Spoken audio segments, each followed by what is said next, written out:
defend myself, and I found out I'm actually really good at it. Well, that's a similar reason I studied martial arts, but I'm not sure if it was on it was on an Abraham Live, an Abraham Now, I should say, where there was a martial art. He was doing Tai Chi, but he was doing he wasn't just doing the movement things. He was actually doing it as a self-defense thing. And he was saying about, he loved the movements, but lost all interest in like the self-defense aspects. And it was like Abraham was saying, it's because, where you are now, you understand, if you're thinking these aggressive thoughts, you could attract aggressive situations. So that's why, you're not attracting the aggressive situations because of where you are. It's like I said, I do it for exercise. When I'm in the mood, I'll see how high I can still throw a kick, do a pattern or anything. But it's when I just think, I wonder if I remember a certain pattern, because the style of karate I did, there was 26 patterns, and I know about 13 of them, and I can regularly remember at least 10 of them. The other 3 are like, have I done that move right? So Google is your friend. Yes, I have some interesting moments when they, the coach will give you, you've got to do this sort of movement, or you're doing this kata, a new kata.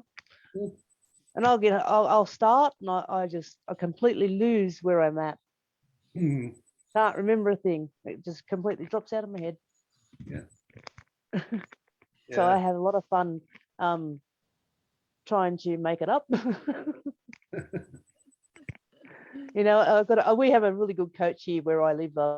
We have a actual Olympic coach for he does Sander. He's an Olympic coach for Sander International, and he looks quite fearful. He really is, but when you really get down to it, he's a bit of a pussycat down there. But I still wouldn't like to cross this coach of ours. He's like nearly a 10th Dan in his belt, and he's quite very precise in his movements too. Trust me, I've had a few demonstrations on me, and it was quite. If you're in a fight, he'd have you. Yeah. Sounds pretty skillful. Very much so, Karen. Very much so. Well, Lisa, I want you to meet Brent and his dear daughter, Philippa, who are in your country. Hi, Hello, Philippa. Brent. Hi, girl. How's it going?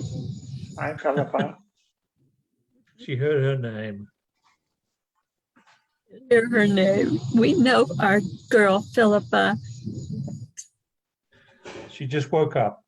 That's what we figured. Yeah. A girl has to kind of get her eyes open a little bit before they want to socialize. That's right. Yeah. I can vouch for that. I can vouch for your vouch. Yes, you can indeed. So just so you know, Lisa, Mark is my feller, and he's just in the other room here, and I'm on the porch. And so, and we are in the Orlando, Florida area. Oh, wow. Kind of the center part of Florida. And then you probably already know Jonathan's in United Kingdom. And Brent, as I mentioned, is in Adelaide. And I guess that sort of sums it up for now. And so Jonathan will be back here in a second. But anyway, I am very delighted to introduce you as our storyteller tonight. And I just want you to share whatever comes to mind about your spiritual journey, and maybe how you met Abraham, and how I know I heard you say that you love them so much, and anything with regards to any special books of theirs or others, it doesn't matter, or any, if you've ever gone on a cruise or anything like that. Most of us have not, but just anything you want to share. I will just be happy to introduce you and tell us where you're from. Queensland. No, I'm in New South Wales. Oh, About that's 2 right. About 2 Okay. hours from Sydney, in a little town called Lithgow, just over the Blue Mountains. Okay, that sounds lovely. About half hour from where the Bathurst races take place. Oh, uh-huh. It's a little it's one of the colder towns in New South Wales, to be honest with you, because we've had some nice days lately, but today's become a bit of a cold one again. But yeah, other than that, the place is pretty nice. It's not too hot, it's not too cold, but we hit winter and it gets freezing, bone chilling, freezing. Uh-huh. Because of the elevation. Yeah, Then. we're in a little valley here. We're at 1,000 meters above sea level. Well, that sounds beautiful. Oh, it is. My journey with Abraham started back in 2015. Would have been around the same time I found that martial artist I was talking about. Earlier in the year, I had I'd always felt I'd always had an anger problem, which I think that we do have, and menopause. I hit menopause early, and menopause had not helped my journey very much. So my anger issues were starting to get too bad. They were getting really bad. They were getting issued. Me and my mum were arguing all the time. My best friend at the time, who was a male, who was my ex actually at the time, he'd passed away in April that year. And I found myself sitting on the back veranda in tears. And I had my iPad, which is my best friend, and I seemed to just search through YouTube to see what I could find. I was looking for answers, and I discovered Abraham this one morning, and it was Abraham's Funny. And I thought, oh, this sounds good. Let's have a listen. And I listened to it, and I laughed, and I cried, and I laughed, and I cried. And she made so much sense to me too, and I'm still crying and laughing. One of the things that I've taken for Abraham was you can't change anybody. You can't change anybody outside yourself. So what are you doing with yourself? You know, what are you trying to do? And I've gone, oh, and I took all this on board, and I kept listening to her, and I took a lot of the stuff on board that she took, and I started to slowly change it. And she said, you won't change it the first time you catch yourself. You'll change yourself, you know, maybe a few times later, you know, you might catch yourself in the middle of it. And I listened to what she said, and I took it on. And, you know, in my days of anger, I lose my stuff. And at the end of it, I'm going, oh, there you go. I've lost my shit again. So I thought, well, we'll try better next time. So I kept doing this and kept doing this. And eventually in the middle of it, I was in the middle of losing my stuff, and I stopped. And that was the first time I caught myself in the middle. And I remember, oh, I'm going to cry myself just thinking about it. Abraham was so right when she said, you can't turn it around, because it's like turning a car around going 2,000 miles down the road. Yeah, the momentum. Yeah, and I went and looked at myself, and I thought, oh my goodness me. I knew there was something wrong, and I didn't know how to stop it, but this was stopping it. And then I found this martial arts teacher, and he just didn't teach martial arts, he taught meditation.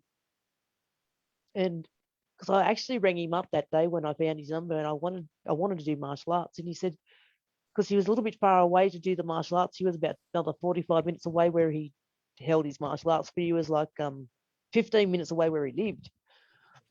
And he said, well, why don't you come and meditate? And I've gone, okay, I'll tell you, yeah, that sounds good, we'll do that. And I got off the phone, and I thought, oh, hang on, I don't know this man. He's in the middle of nowhere in this area, up a dirt road, no other houses around. And I'm thinking, that could be a bit dubious, it could be being let out in the middle of nowhere to be killed. That's what I thought. And a message came through from him. He said, bring a friend. And I've gone, oh yeah, I'll bring a friend. So I got my other friend who she gets into some of the meditation and stuff. And I took her with me. But this meditation, when he said meditation, I've got off the phone and I thought, oh, what is it with this meditation stuff? Because at that time I couldn't sit still for 5 seconds. Anyway, I went down the track and went down this track and went down this track. And I thought, oh my God, where are we going? And eventually we pulled up at this, what he classed as the priest hut in the middle of the bush. And we got out and this guy, it was like a priest. I called him like a monk. He was like more like a monk to me. And he taught me meditation. Wow. And at first I didn't understand why I was meditating. But then I started to realize there's something wrong with my body through meditation, which was interesting. And what was happening in meditation, one of my shoulders kept creeping up to my ear and it had fall back down. And I was starting to become aware of what was going on. And all that had led me down to find out my posture was out of whack. And this teacher, a meditation teacher, told me I needed to go and see a chiropractor, which back then I was no, I'm not going to see a chiropractor. But today I'm seeing a chiropractor. It's funny how things work, eh? And I've been on the journey with the martial arts and getting my bones fixed. But the biggest thing I found was getting my head fixed. And Abraham helped that. And so through meditation, I can quiet the mind now and I see things in my head I don't want there. So I've learned how to not shut them out, but see them for what they are. And it's like the Buddhist way says that you see what no longer serves. So it's like, a discarded toy sort of thing. So you sort of just put it back in the box or you send it back to, into the bin because we don't longer need it anymore. And I see it so quickly now as the longer I've disciplined myself with this mental hygiene, I suppose you put it down to, the more I see it, I've been able to stop bad behavior patterns within myself, but I can also pick up in other people now, the things that, that I was having problems with and the things that other people are having problems with these things too. And it's really, it's just an interesting viewpoint. I don't know if anybody else has seen these viewpoints.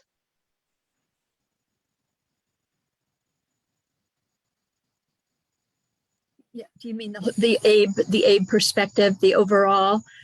Yes. Yeah. We, I think, and welcome, Gabe, to our call. We're so glad you're here. And feel free if anybody wants to chime in, you can just unmute yourself if Lisa doesn't mind. So Lisa is in Australia and sharing how Abraham, after she discovered Abe on YouTube, has really how she went to work on disciplining herself with regard to that, to the perspective, and how that changed her behavior patterns and just has changed a lot of things. So go ahead with whatever you wanted to say next. On meditation, before we go on, can I just chime in on meditation? Yeah, please do. Karen will tell you this. One of my from a certain workshop, and this is relevant, somebody started going on about Abraham processes, but they were doing a different process in their journey. And Abraham, my favorite answer ever, whatever works for you. Now, meditation, I am no master, but if a guided meditation works for you, listening to a tune or words in your mind, whatever, fair enough. if you're the type of like me now, can just listen to a metronome going tick, tick, tick, and regulate your breathing and just, for want of a better word, lose yourself, that's fine. But when it comes to meditation, so many people in the Abraham perspective, especially on workshops and on the Abraham now, they haven't like got what is the perfect meditation for them. You know, because as we all know, Abraham says about Esther listening to central air on her mobile device and everything, and that works for Esther. Some people try focusing and it won't work, where perhaps a guided meditation from someone, just hearing certain words, will work. Because for a long time before I got to the metronome, I was using a lot of guided meditations, but now I can just use the metronome and I, for want of a better word, get in the zone. But for anybody who may be watching this now or on the replay, Abraham does recommend meditation. They would rather be in a state of appreciation, but find a meditation that works for you. Don't let anybody say, oh, that didn't work for me. But, you know, somebody said this style of meditation didn't work for them. It may work for you perfectly. Now, I'm going to shut up now, but I just wanted to get that in on meditation, because it seems to be one of the biggest hiccups when it comes to the Abraham perspective and what is the best meditation for me. And I just say, find what works for you. Back to you, Lisa. I completely agree. Meditation has been my best friend.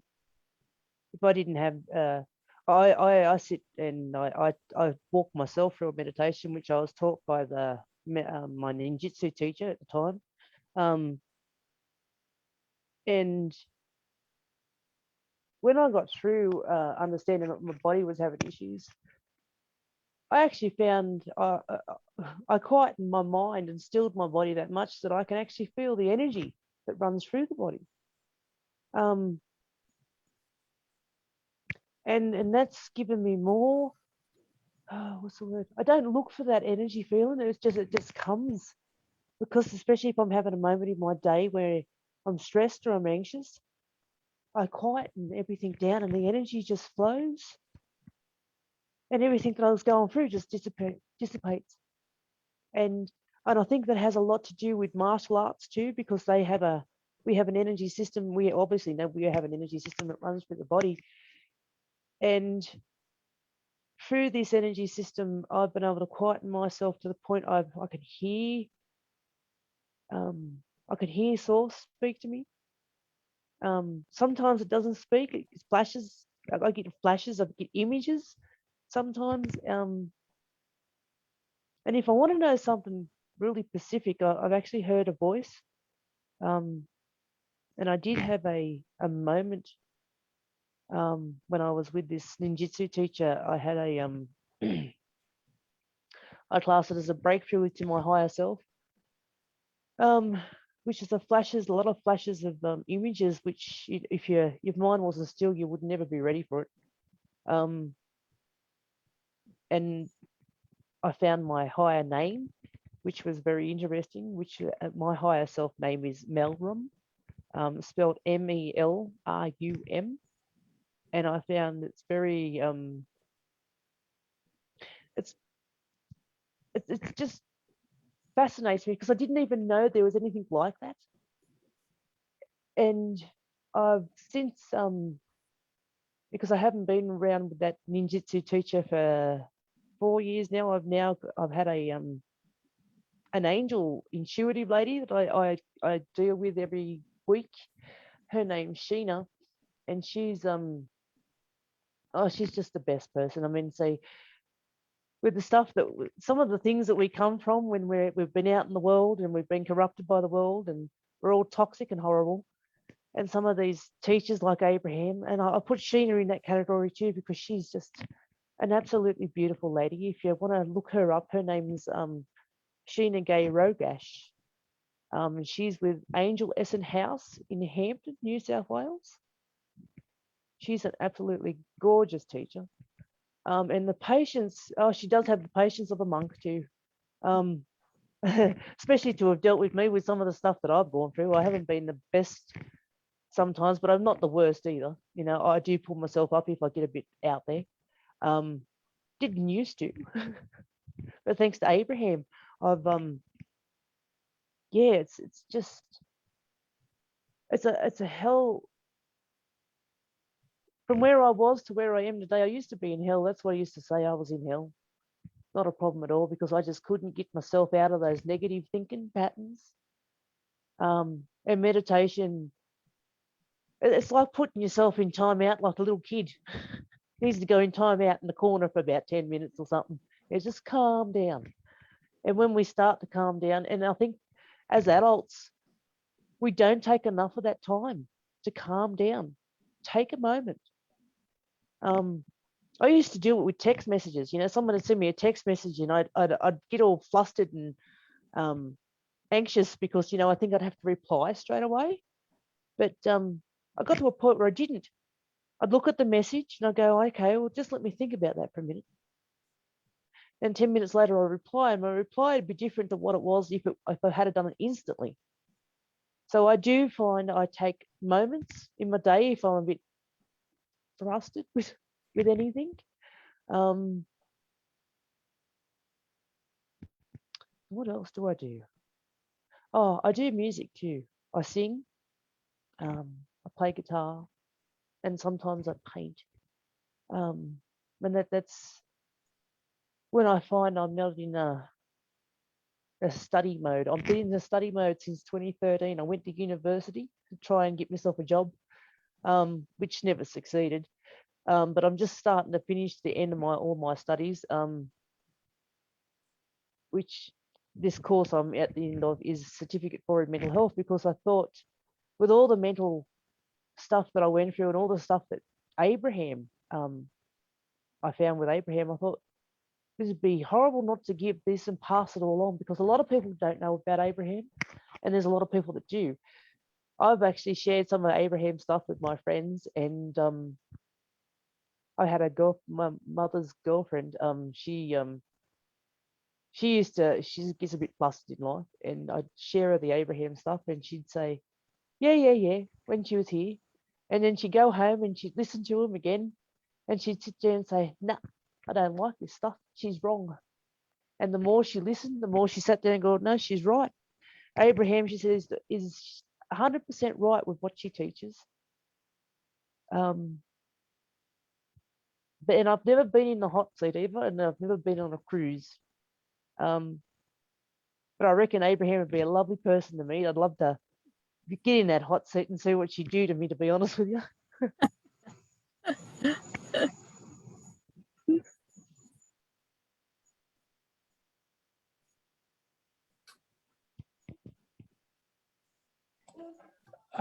Lisa, can I just Yep. interrupt?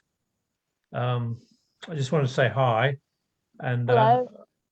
oh, yeah, I believe I was the one who first messaged you about coming on. Yeah, so you know, I'm glad to see that you got in touch with Karen and you're able to you know, able to get on and able, you know, you're willing to take the chance to share, which is great. Yeah, I talk too quick sometimes, so you know, if I talk too quick, just tell me to slow down a bit. I think I'm a bit nervous to go with it.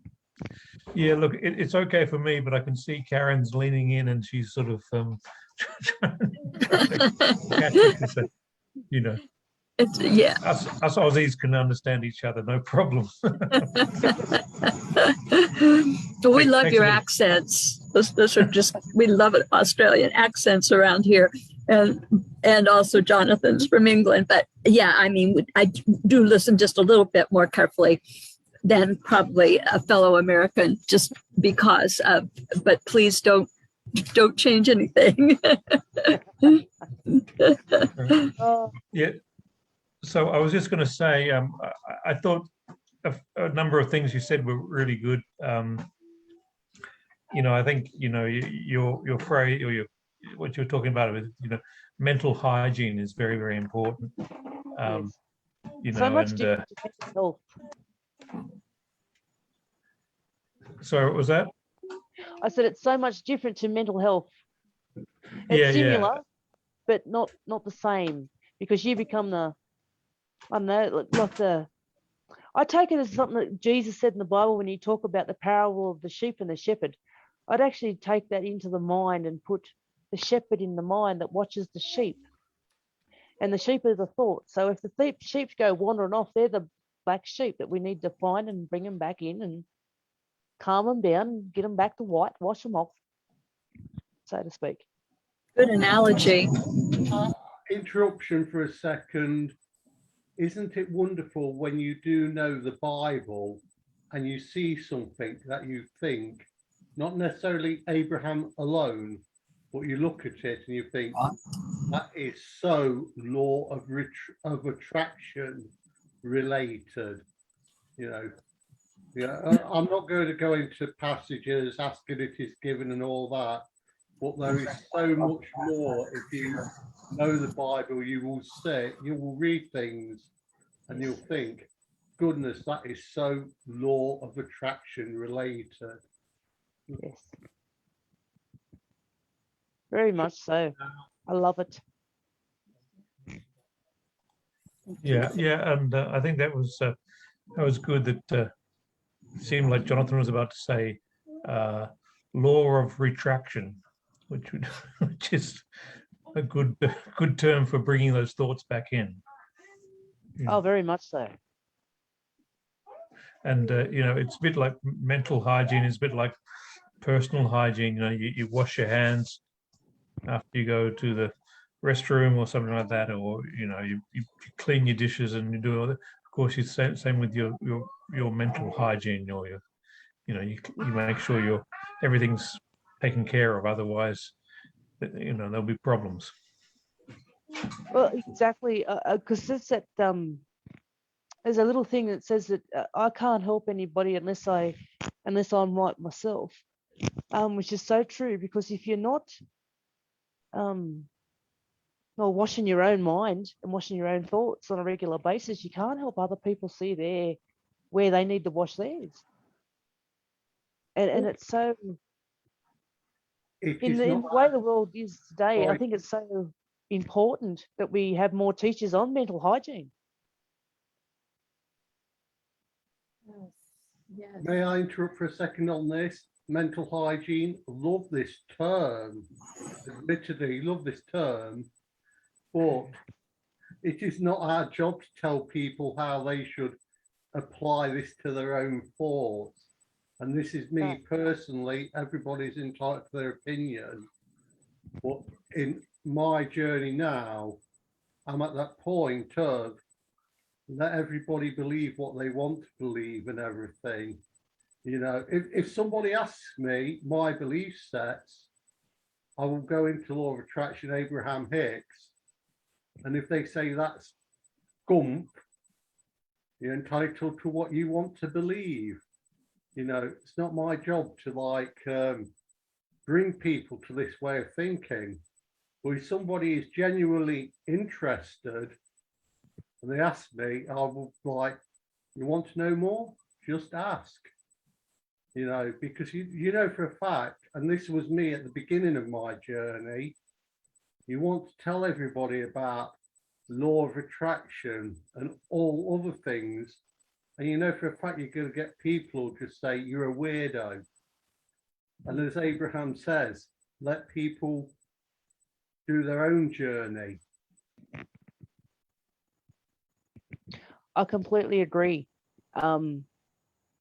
With my journey with mental health or mental hygiene, I found I had to not just meditate, I found I had to also wash my head with finding some like people like Abraham And there's other talk people that speak out there with good hygiene of your mind and the rest of it. Buddhist philosophy is great too. It's great for clearing the mind of these things, and it also allows you to put your mind on, I suppose the Bible would say, greater things, and have good thoughts, as Abraham would say, is so much better than having these negative thoughts that run around us. Because I put it down to anxiety and depression go hand in hand. It's like you're running around the dog track and you're dropping little anxiety bits behind you, like the rabbits behind you. And on the way past, you run over them and they keep coming up. So you never get rid of them if you don't try and put some hygiene into the mind. I did see a post on Facebook that said, I'd rather have had mental hygiene than dental hygiene. And I've gone, yeah, I think I agree with that. Having had a tooth pulled recently, I definitely agree with that. I prefer the mental to the dental. Yeah, because if the mental hygiene was there, the dental hygiene would have just followed through anyway, because you would have realized, hang on, I'm doing something wrong with my teeth. Exactly.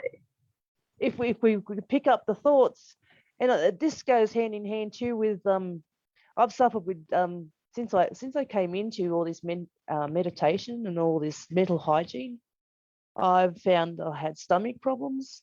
I didn't have these problems before I meditated, but my body was having these problems. I just masked the problem. Like I don't know what I was doing, but I must have been having thoughts that were not. I wasn't in my body properly, obviously. Because when I started meditating, I found out I've got I've always suffered with IBS, and the IBS had grown to a point where it got to gastritis, which gave me pains everywhere. So I found that I've had to look at my food. So I've had to get hygienic with my food. I had to cut coffee out.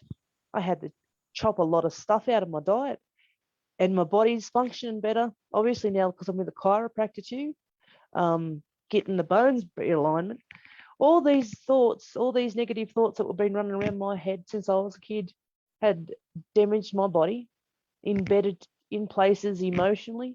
I'm 47, dealing with some of these emotional problems that I created for myself when I was, a young child and a teenager. And we don't listen to our parents. Mum will say, don't say those things, or don't think those thoughts. And you shouldn't say that about those people. And we go, yeah, but you don't understand. Oh, well, yeah, they do understand, because they were there. They went through it too. That's why they've got problems. Traditional Chinese medicine says most problems start, or all diseases start in the stomach. Well, I think they start in the mind first, because if you didn't have the thought, the stomach wouldn't play up. If you clear the thoughts, the system heals itself. Yes, 1,000 times yes. I so agree with that. Yes. My teacher, my Sheena, out here, she teaches Reiki and mental hygiene too, and through the healing stuff she's taught me, and she teaches angel intuitive stuff as well. I've found everything that I can take everything she says, and I can take it straight back into the Bible. I can see it all there with Jesus. I can understand it 100% more when I can cross-reference its stuff with other things. And I'm always on the search. I always love it when I pick up an Abraham clip. I haven't listened to Abraham for ages, but then I'll listen to it for months on end. And I find other people in between that actually coincide with the things she speaks about. And then I hear the odd negative thing that says Abraham's a cult, an occult person. I'm going, oh my goodness me. If that's an occult, well, I want to be in it, because it's so positive that you're going to die laughing. Yes. For a second, and you're going to love this, and anybody who's listening, you try looking on the internet for anything to debunk Abraham. Yeah. You're lucky if you find 3-4 sites of people entitled to their opinion compared to all the positive results. And I will say this, I may have not manifested millions yet. Well, you know, example, but when I align, I feel so damn good in myself. I don't give if it is a blooming load of cod's wallet that people say, you know, because Abraham has said with other belief sets that people believe what they want to believe. If it's working for them, let it. You haven't got to convert people in this path, but they want, if they do ask, readily give that advice, but there's no need to witness to convert people. No. My ninjutsu teacher would say the one thing that you can't dispute is the truth. People will run away from it more times than they'll agree with it. And the truth is the truth. And the more you hear it and the more positive you become, it's just, I can't see why you'd want to be negative anymore. It's so painful to yourself to be like it, and let alone others around us. I used to be, I can't even believe I used to be like this. I used to complain a lot. And I mean, I used to complain. And when I started to catch myself and I'd stop doing this stuff, and it's taken me a good 6 years to turn myself around. And I've still got things that I deal with on a regular basis. I don't think I'll ever stop. But now when I come across someone that's like myself, and it's funny how the universe will put someone who was just like yourself in front of you, and they sit there and they complain about the same thing, basically the same thing that you were complaining about, and you go, oh my goodness me, this is not good. And you start to understand now why a lot of people didn't talk to you, or not a matter of they didn't want to talk to you, it's just that it was so painful to talk to you. And when you stop doing it and you start to find, you start to converse with people on the other side of the fence like now, and people go, you must be the smartest person I've ever met. Where did you learn all this stuff? And I look at them and go, no, I didn't learn any. Oh, I did learn. First person I point to is Abraham. And I said, I've just disciplined myself into it, because it's no other way I want to be. So good. So very good. And then when we learn about law of attraction and how the universe is responding according to law of attraction to everything we think, and just bringing us more of everything we think, then not only do we want to just feel good by thinking differently, but we also then get this huge added bonus of our circumstances improving. And it's just like, why would anybody want to do life a different way? You know, once you get that, but I mean, a person does have to believe in law of attraction. And I know various people I talk to, they don't believe that's a thing. And, but they can still, though, understand that it feels better to be more positive than to be just negative and complaining and criticizing. And my mom used to complain and criticize so much. And when she lived with me years ago, and I made a big sign and I put it on the wall, and it said, thank you for not complaining or criticizing. And the next thing I knew, she'd ripped it down. She didn't want to see that. But I was like, but then I too had, for me to rendezvous with so much of that in her, I had to still have that vibration in myself as well. And so I was working on myself, but I wanted her to work on herself too. But yeah, it's a journey. And Abraham says we never get there. You never arrive at an ended place.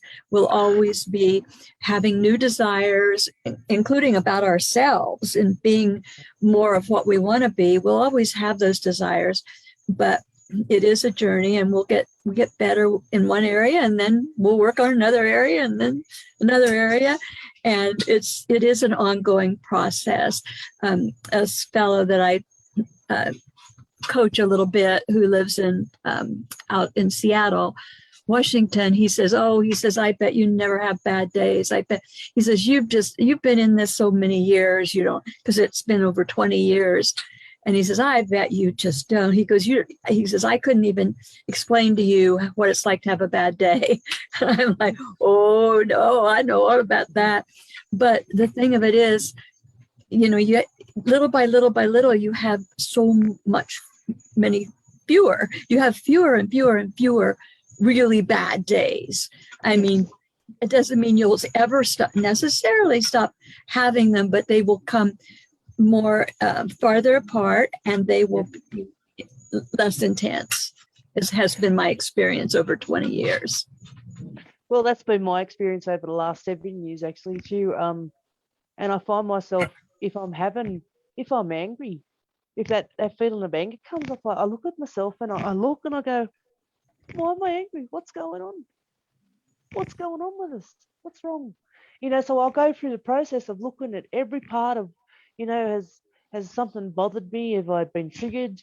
And if I have been triggered or something, I'll go then and sit with the emotion, and I'll go and see where it was created and why it was created, and see if it's justified. If it's justified, I deal with it differently.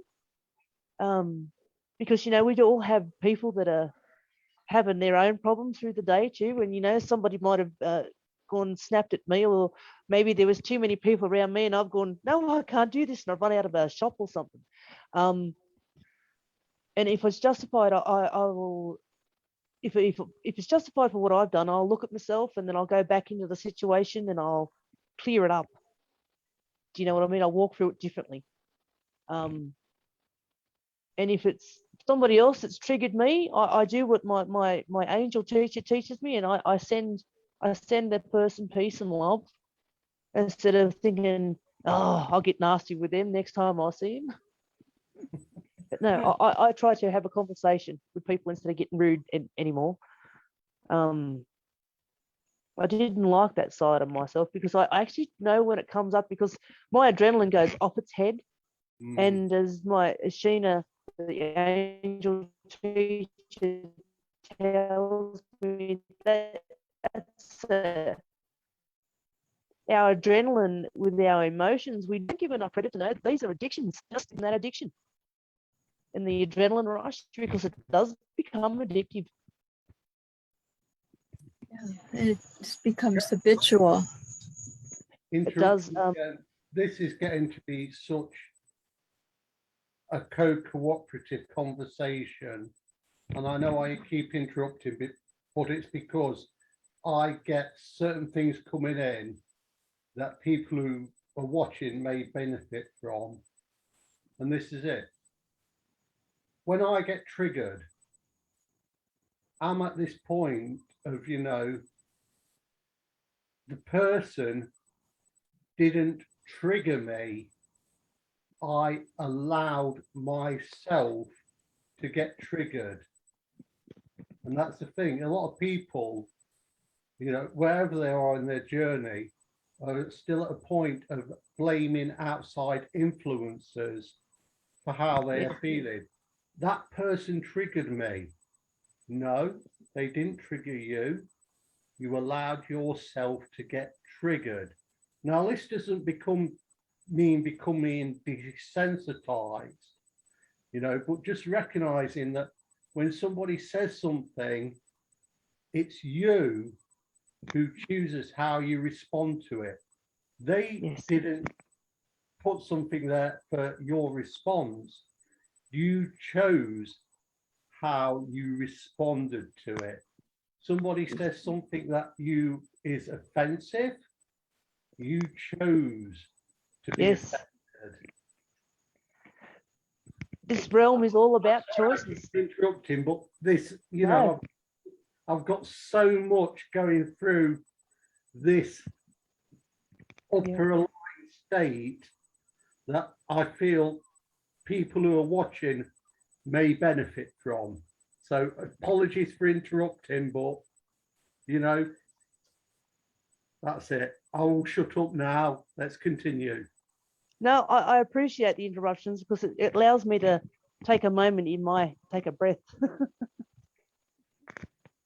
Lisa, I have a question for you, and Yes. maybe even a few comments. You mentioned that you are interested in studying and perhaps getting some sort of certification or degree in mental health, and you're in the process of doing that, and you have an idea of sharing some of this, all the things that you've learned to move from where you were to where you are now. How do you, what do you see? How do you see that happening exactly, or generally? I'm on the end of certificate 4 in mental health here in Australia, and I've seen there's a lot of stuff in mental health that crosses over into the spiritual side. How much it's actually starting to do this, the mental health and the spiritual side start to meld together. So I think that I could help a lot of people in their spiritual development, because if you can control your thoughts, you can control your world to a certain degree. Not anybody else's world, but your world, sort of. You can control how you react. Behavior problems I've found in mental health. Yeah, there we go. Behavior problems in mental health, like especially our mental behavior problems. And as Jonathan was just talking about with triggers and stuff, I don't think we have enough mental health workers that can talk to you about these things properly, because I don't think they understand it themselves. Does that make sense? Yes, and you know, I'm gonna say this. I'm gonna say some things here. It's very clear. It's very obvious that you made a decision, whatever that was, 7 years ago, to turn. And when you made the decision to turn, you started seeing a better life for yourself and more control of yourself. You have attracted, very obviously, you've attracted some amazing mentors, teachers, guides, you know, people. You've really, and because you really got it, and it's very clear for me to listen to you speak, and you got it. Okay, you got some really good stuff going on. Okay, nobody's perfect, including you, me, everybody, but and Karen, except Karen. Karen is perfect. Perfect for me anyway. So at least so. But besides Karen, nobody is perfect. But okay, there's some things here. When you want to share, and this is from personal experience. I'm a coach. I've been a coach all my life. I was a coach when I was a kid. I'm sure I was. I've become a coach person. And and that's a long history, but when I became a health coach, I'm relating this to when I became a health coach about 10 years ago, I used to want to find people that were like super obese and lazy and don't want to, and just their lives were in a mess. And then I would pick them up pick them up out of the gutter and drag them over here and tell them, this is what you eat, this is what you move, this is what you think, all that stuff. And I found out that I'm not very effective with those people. I'm just not very effective with people that are turned around in a different direction and heading, you know, in the wrong direction. They haven't made that decision themselves, like you made the decision. Once you made a decision, then the right people showed up, and you were open and receptive to receiving what they had to offer.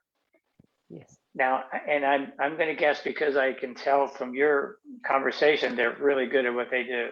I'm guessing that they have chosen who they want to work with, who they're the most effective at working with now. And again, I am still a health coach, but I pick people up out of the gutter, and I don't turn people around. I don't turn them around. I know that I am way more effective when people have picked themselves up, decided that they want to do something, and they're facing in the direction of where they want to go. And then I'm super effective. I can work with those people. Now, there are people that can work with people that are facing in the wrong direction. They're on drugs or whatever they're doing. They're like in depression and they're stay there and whatever. But I'm just not that person that can be effective there. And it's amazing because once I made a decision many years ago about this is who I'm the most effective with, people come and they go. When people, I mean, I've had people lose 100 pounds, 50 pounds, 80 pounds, get healthy, feeling good. I work with, their mind, obviously, and their health and exercise and everything.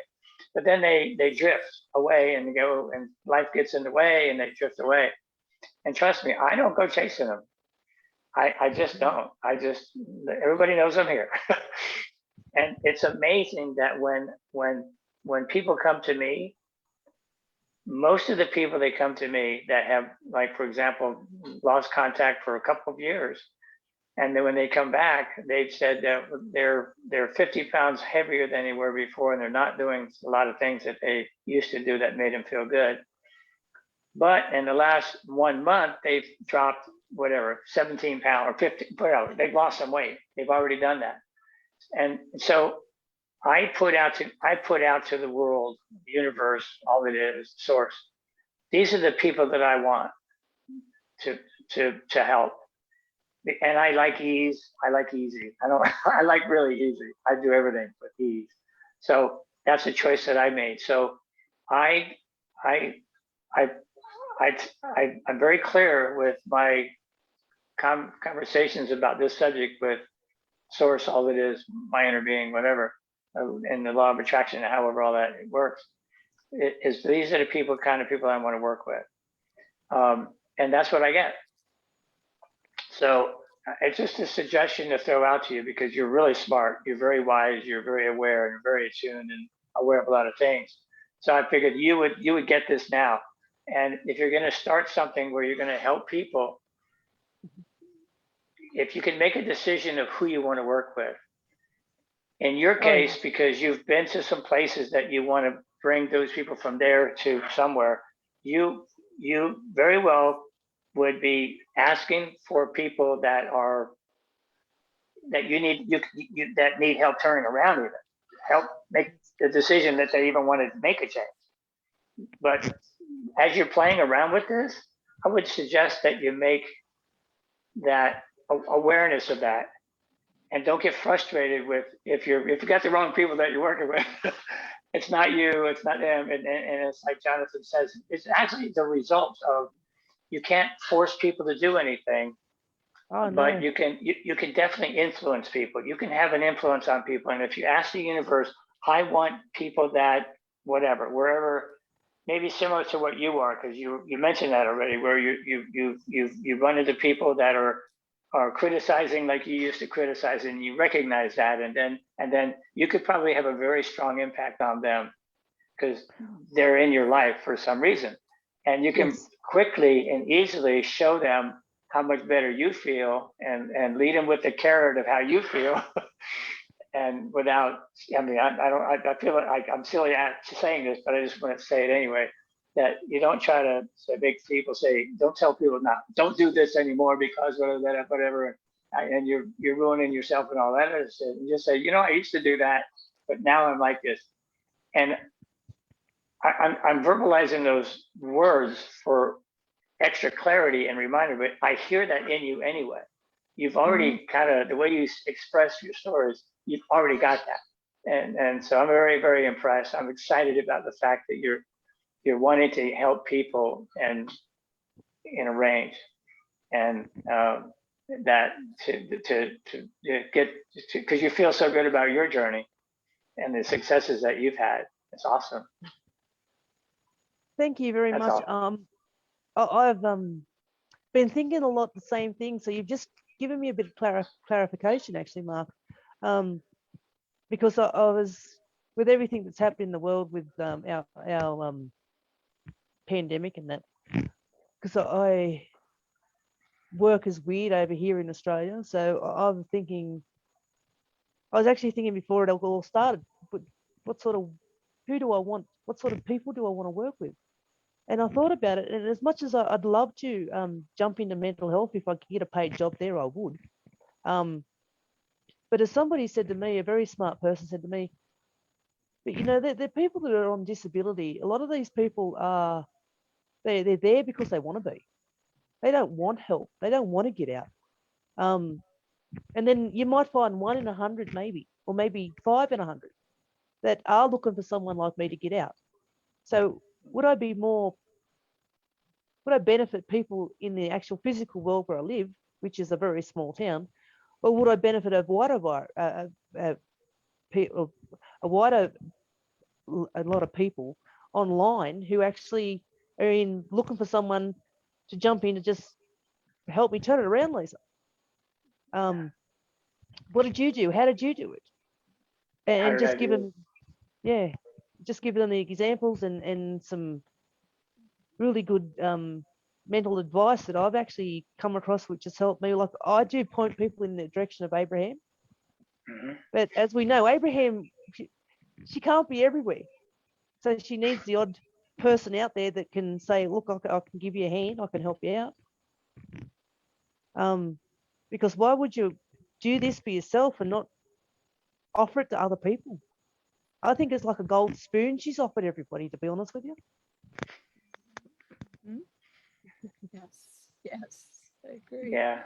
I agree. You just inevitably want to share it because it's just so life-changing. It's so life-giving that you do. It's just it's inevitable. I think that you want to pass it on, and you want those opportunities to do that. And of course, you can't force it, as you guys have said so eloquently. You just can't force it, and it has to be. The people have to be asking the questions that you have the answers for. And then, but when you do jibe up with those kinds of folks, and I think really it is happening so much online now in ways that it could never have happened otherwise. Yes. It's just so gratifying for both of them. Somebody we know, Karen Laurie, is a coach, and she coaches online. I think probably almost exclusively online, and she's written 3 books, and this is about her.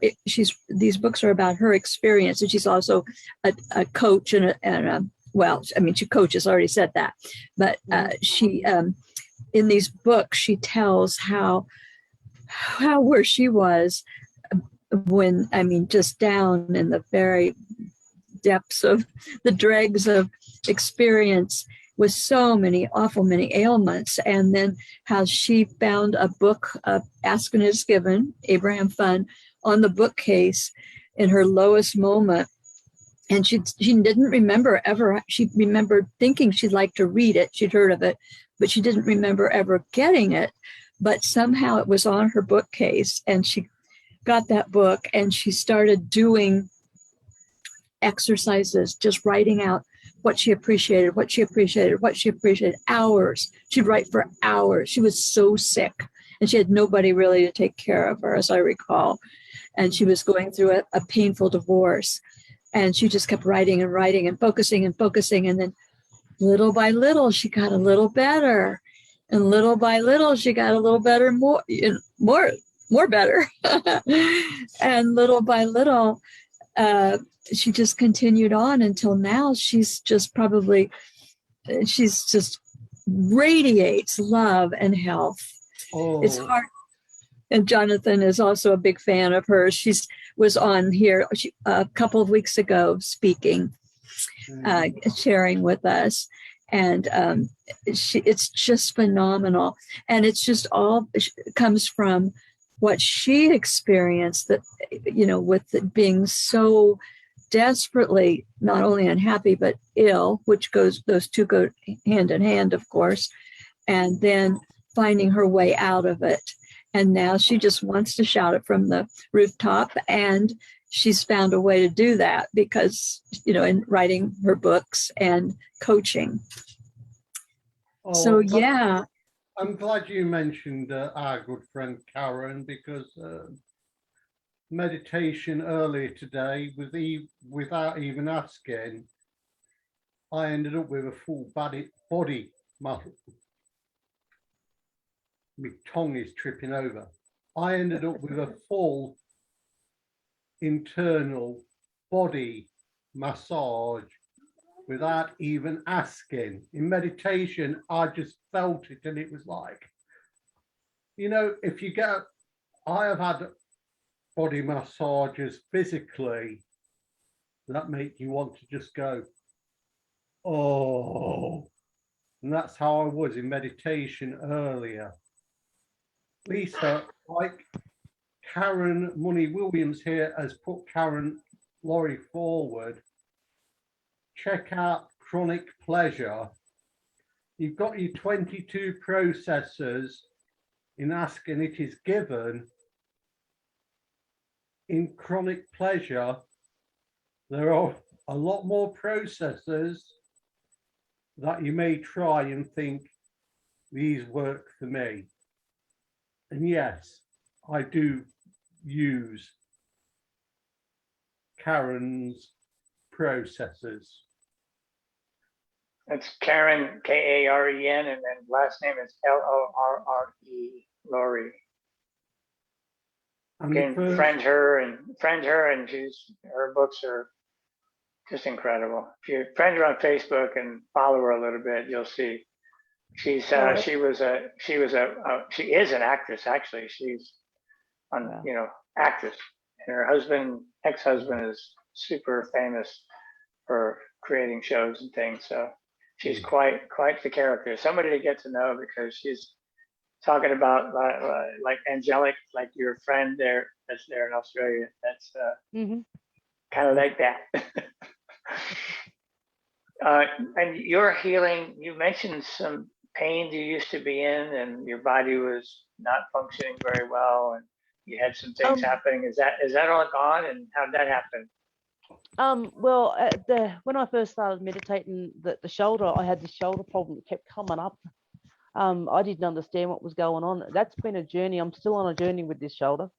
So basically, when I was 11 years old, I was in a swimming pool, and I was in the deep end of the pool, and someone's jumped in the pool, and they've jumped on top of me, and they jumped on this side of my neck.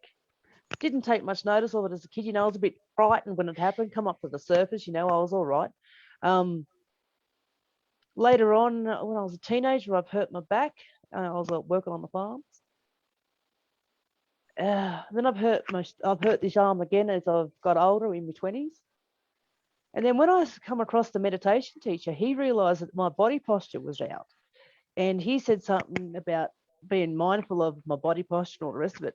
I knew my shoulders well. I was slumping forward. I had forward head posture. Meditation showed me there was a problem also with my back, where I had the problem with my back when I was a teenager. So in martial arts, in this last year, I was not in class, it was out of class. I was training on my own. I skipped for a bit long, and I've overstrained my sacral iliac joint. So that's all to do with the original problem when I was a teenager. The doctor couldn't help me. She tried to help me. She sent me for x-rays and that. She couldn't find anything. So she sent me to physio. Physio just put me in more pain. So I went to a chiropractor, and this chiropractor, I was actually given a gift because I wanted to fix the body since all this started to happen. I wanted to fix the body. It's the biggest thing that I've been asking for, help me fix my body. The chiropractor came back with me with a quote of what he wanted me to pay, because I had to go in 3 times a week to help to try to correct this. I couldn't afford it. I said to him, I could afford half of that.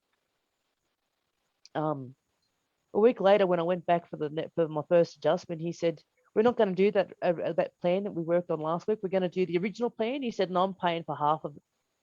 I'm paying for half of that first 4 months of it. And I went, oh, okay. I nearly fell over. I'm still in shock about this.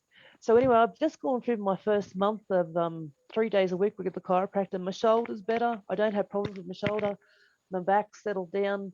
The back flared up, but it settled down. It has little moments with it, but I've still got a few more months to go with the chiropractor now. So I'm a lot better than what I have been. So this journey has actually allowed me to highlight an issue in the body, which I didn't realize I was having, which has also highlighted a problem with my stomach, which now, as with the chiropractor, I also had an acupuncturist guy there last year, which he helped me with some stomach problems. It's all started to settle down. I do follow a lot of Chinese medicine stuff, which I don't drink or eat anything cold anymore because it causes dampness. So I'm more aware of food, spices, and what I'm doing with my body. So I try not to do, I've actually had to take 3 months off training to get my body back to no pain. There's two people that I wanted to mention. Well, Karen Laurie, she had some incredible things wrong with her body.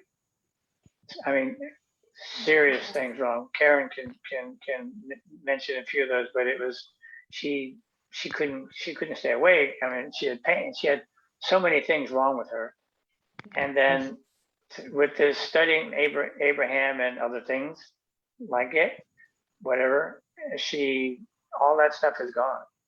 Now she now lives her life, and you follow her. She exercises. She does stuff. I don't know how old she is, somewhere 50s uppers, I suspect. And she's got no pain, no nothing, and she's so healthy. Now she has changed a lot of things about what she eats and drinks and stuff like that, you know. But it's easy, and that's what her life is, and she's just full.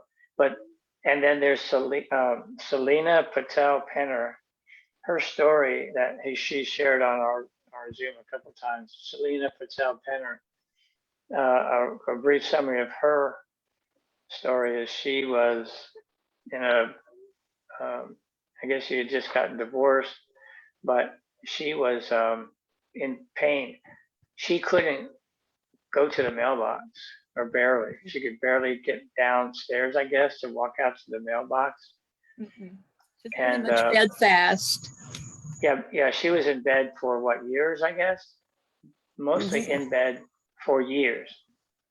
And then she just says Abraham. She just started watching. She met Abraham, found out about Abraham, and she became an immediate Abraham junkie, watching YouTube videos constantly. I mean, the way she just, I don't remember the words she used, but it was like just every second of it for a while. She just, like, everything just started getting just this whole Abraham thing that just injected into her body. And Yes. very soon she was up and moving around and walking into the thing. And now she dances. If you go on her site, or, you know, connect with her on Facebook, her story is incredible. She's always jumping around. She's happy. She wears sundresses, and she's this and she's that. And she rides her bike to the grocery store and comes back and runs up and down the stairs. Everything is different. It's totally, and she has lots of energy, and you can just, her joy is amazing. So, and you know what the key is, right? The key is for both of them, being happy. Just be happy. I mean, that's like some of the really basic, simple stuff. Be happy. Yep. Feel good. Be happy. Choose happy thoughts, and then things come. Your chiropractor came because some period of time you were happy. You felt. There's a second. My headset's getting weird on me. But you hear me okay? Yeah, I can hear you. Okay. Yeah, my headset talked to me. Okay, so joy, appreciation, all that stuff. Just spend a little bit of time in that upper vibration level 1, and then things start happening. The people come into your life, the right, the person that teaches you meditation, the angels and the whatevers, and the chiropractor, and the getting paid for, and all that stuff. But the first thing that happens is making a decision to be happy. And yes. I wish Selena could tell her story to everybody. I just want everybody in the entire planet to hear her story about going from bedridden to dancing. Yes. And just like I remember she was on the first time she came on. I think it was something like a December or November or December, something like that. And she said she had just was introduced to Abraham in May, or maybe it was like March or whatever, but it was not many months that she had met Abraham for the very first time. And then she made some amazing transformations. So that's the power, introducing people to Abraham, and that few key little things like life is easy, everything works out for me. There's so many things that are just few little things that if you start with that as a basis, I'm not saying the other stuff isn't something people will do. You'll find chiropractors, you'll find whatever, all those good things, and you'll find sports that you like to play, or you'll find food that tastes better, whatever, all those things. But it starts with that, and just a little reminder of how all of that works. Those two people I highly recommend for anybody. And if you're helping people and if you're want to help them more, whatever, introduce them to Abraham and all that stuff, and if you get to know Selena, now she doesn't go around trying to change the world either. She just she comes on, she doesn't say much sometimes, and then I'll have when I think it's when I can talk her into sharing her story. It's just so uplifting. So there you go. She shares, Selena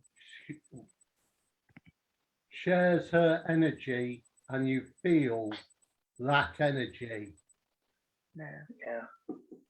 Yeah.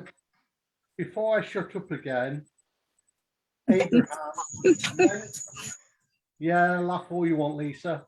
Abraham, many a word. You're so cute, Jonathan. We're laughing because you're so cute. Well, thank you, Mark. I love you unconditionally as well. I'm going on some Abraham, and this is many a hot seater. They have said there is nothing wrong in seeking medical advice when you are at a lower vibration, stroke out of alignment. You will get to a point of being in alignment that you will self-heal and think, why did I think anything of this ailment? It could be a lesion in your skin that is refusing to heal up. And then, you're not thinking about this lesion for a long time. And one day you look at it, it's not there, and you think, goodness, I didn't realize that had healed. Well, it's because you wasn't thinking about it. You wasn't focusing on it, thinking about, oh, look at this lesion. It's there. It's there. You forgot about it. And before you know it, it's gone. And you're just like, wow.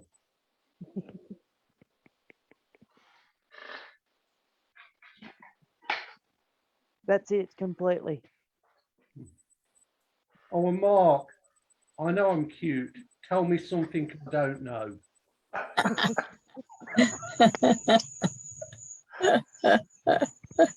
That's old news. Yeah, that's old news. That's kind of hard. Fake news. Send it to the mail. That may be is that a trick question? I got to think of something to tell you that you don't know. That's a hard trick question. There are no trick questions. Think of something that you don't, tell you something you don't know. I don't know. If you don't already know it, you wouldn't hear if I did come up with something, I think. Perform something random off the top of your head. Who's going to win the US Open this year? Tennis. I do not know that. All right, I came up with one. US Open, we're talking golf, I expect. No, well, there is a US Open tennis that's going on right now. US Open tennis, oh. Yeah, I'm a tennis player. Okay. No. Just don't ask me any football or soccer questions. I'll have the same answer. I don't know. All right, Lisa, what else you got? What other wisdom do you have for us, or inspiration, or fun things? Fun things. Oh, be colourful in the way you think. Mhm.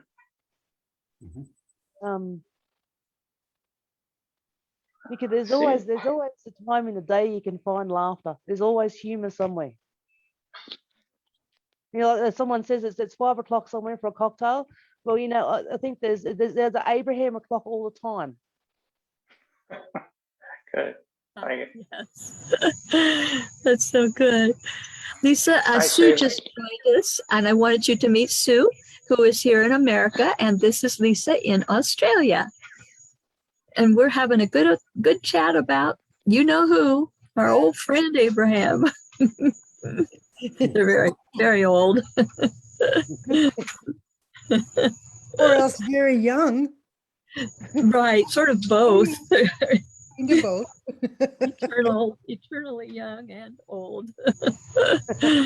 Yeah. Yeah. Well, Lisa, I just wondered when we were talking about meditation initially, and you mentioned how the one fellow with the martial arts was like a monk and he taught you to meditate. Were there certain approaches, specific things that, if you're allowed to share that, I don't know if that's confidential, that he might have taught you that we might benefit from, just ways of quieting our mind? Yes, he did. He taught me, he said one of the ways, he said the monks, he said usually learn to go within, he said, is to listen to the sound in your ears. Listen to the sound in your what? I'm sorry, in your ear. Listen to the sound, because if you go into meditation, it's hard to quiet the mind because the mind wants to listen to something. So we give it something to listen to, which is the sound inside the ear. And the monks usually call it's the sound of the universe you're hearing. Oh, wow. I'm so glad I asked you that, because that's how I've been meditating for years, because I have like what I would just call tinnitus in my right ear. And I never particularly thought that was a positive thing, but I made it a positive thing by focusing on it. That's how I do. That is my avenue to meditation. And I just, and it's never bothered me. Sometimes I'll read where people say this tinnitus or tinnitus, as some people call it, is driving me stark raving mad. And I can hear it at any time I want to hear it, but I don't notice it if I don't want to notice it. It's not that loud, but it is fairly loud. But I just use that as, I call it an inner sound. And so I'm really glad to hear that, because I don't know that I've ever heard anybody recommend that, like what you said, that he said. I'm a little bit intuitive, you know, so obviously you needed to hear it. The other thing he taught me to do was to meditate on clear light, which he taught me a technique of how to draw it into my body. And it basically, it sort of goes hand in hand with Abraham too, allows you to see all the stuff inside your body that, you know, that's on the negative side of the fence. And if you're in meditation, that's the other thing I've noticed in meditation, if there's something bothering me, I might be the shoulder problem. It might be, say, my knee won't settle down. It wants to keep jumping around or something. The body will let you know if there's something trapped in there, like an emotion, like some sort of emotion you need to release. It's very interesting when you still the body and the mind, what keeps popping up.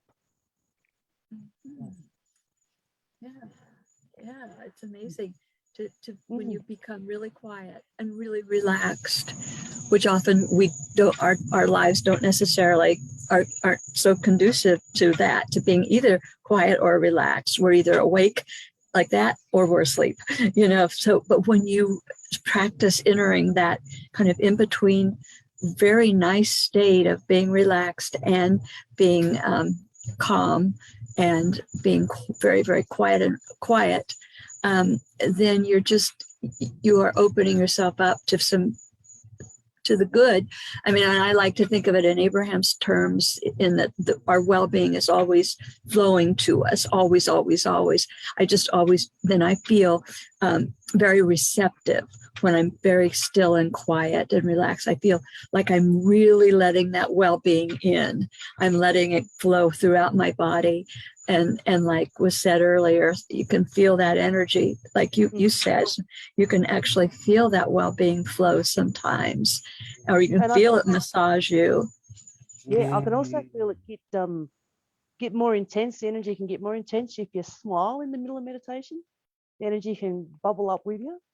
And I've also noticed too, this is another thing that this monk taught me in meditation, was just not to put your tongue to your back of your teeth, but he said put it as far back as you can, because you're catching, as they call, the amrita that falls down from the brain.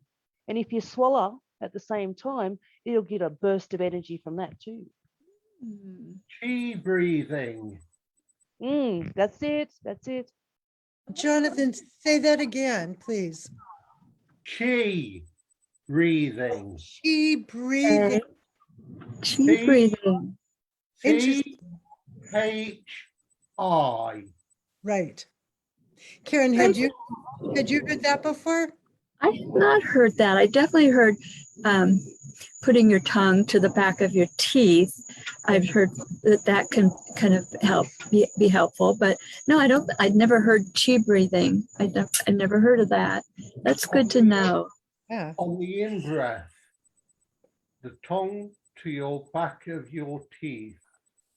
Focus it to your dantian. Dantian is basically a Chinese term for your stomach area. Right. On the out breath, feel the energy come from your stomach up and out of your mouth. Through your nose. A lot of chi breathing in Chinese is in through the nose, out through the nose. Other breathing practices will be in through the nose, out through the mouth, especially in Japanese martial arts. Thank you, Lisa, for the nod. No worries. I have a Lisa, question for you. Go ahead, Sue, go ahead. No, you're on. I really appreciate the listening to your own ears, because so often I'm listening to something much further away. And I think that leaves me open to a bigger amount of distraction. So bringing it right here, that just seems pretty simple and cool. Yeah, it does. And yeah, I find that. Now, I have also noticed that, and I haven't even mentioned this to Mark, but so I always meditate right as I'm falling asleep, and I've started to notice so I'll listen within, and then I start to hear, like in the far distance, I hear music.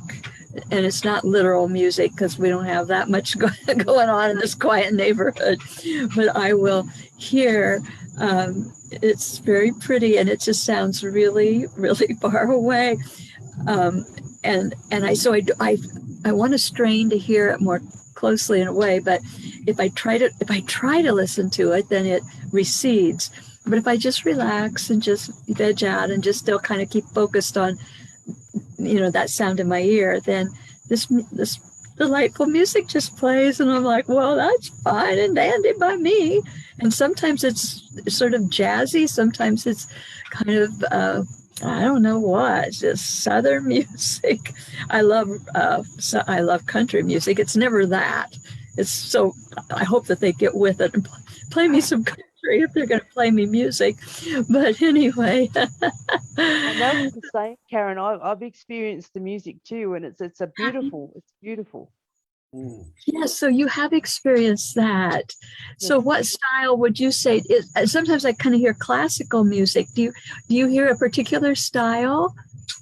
No, I can't explain the style of music. It sounds very angelic. Sounds that I can't even explain from this world. I have never heard it in this world. Well, that's lovely. I love how you describe that. That's beautiful. And if it's coming from another realm, you know, it doesn't really even jibe with any of our categories, no doubt. No. But that's nice. That's one of the reasons I got into music. I played around with music as a kid, but I didn't understand why I was playing with music. I hear it. And sometimes I will get a download of music, like it's a rock song or a pop song. And I've got guitars, and in front of me there's guitars and pianos and computers that I play around with music, trying to replicate some of the stuff I hear. Nice. Perry, how fun would that be? I just think that is so nifty. Yeah. Yeah. I hear lyrics, and I hear the like I say it's a rock song. I'll hear the lyrics and the music. So I have problems trying to compose the music, but I don't have problems with the lyrics. I can write the lyrics down. So if the lyrics are there, I know what the music sounds like. Does that sound make sense? Indeed, it does. That- Anybody in the group knows me. I am not a musician. I love to sing, and there's been times I've been given a tune like in karaoke, do this, and I do not know how I've got the perfect timing with the song. I may not be perfect, but I've got the song. That's what I do. I do the same thing. Mm-hmm.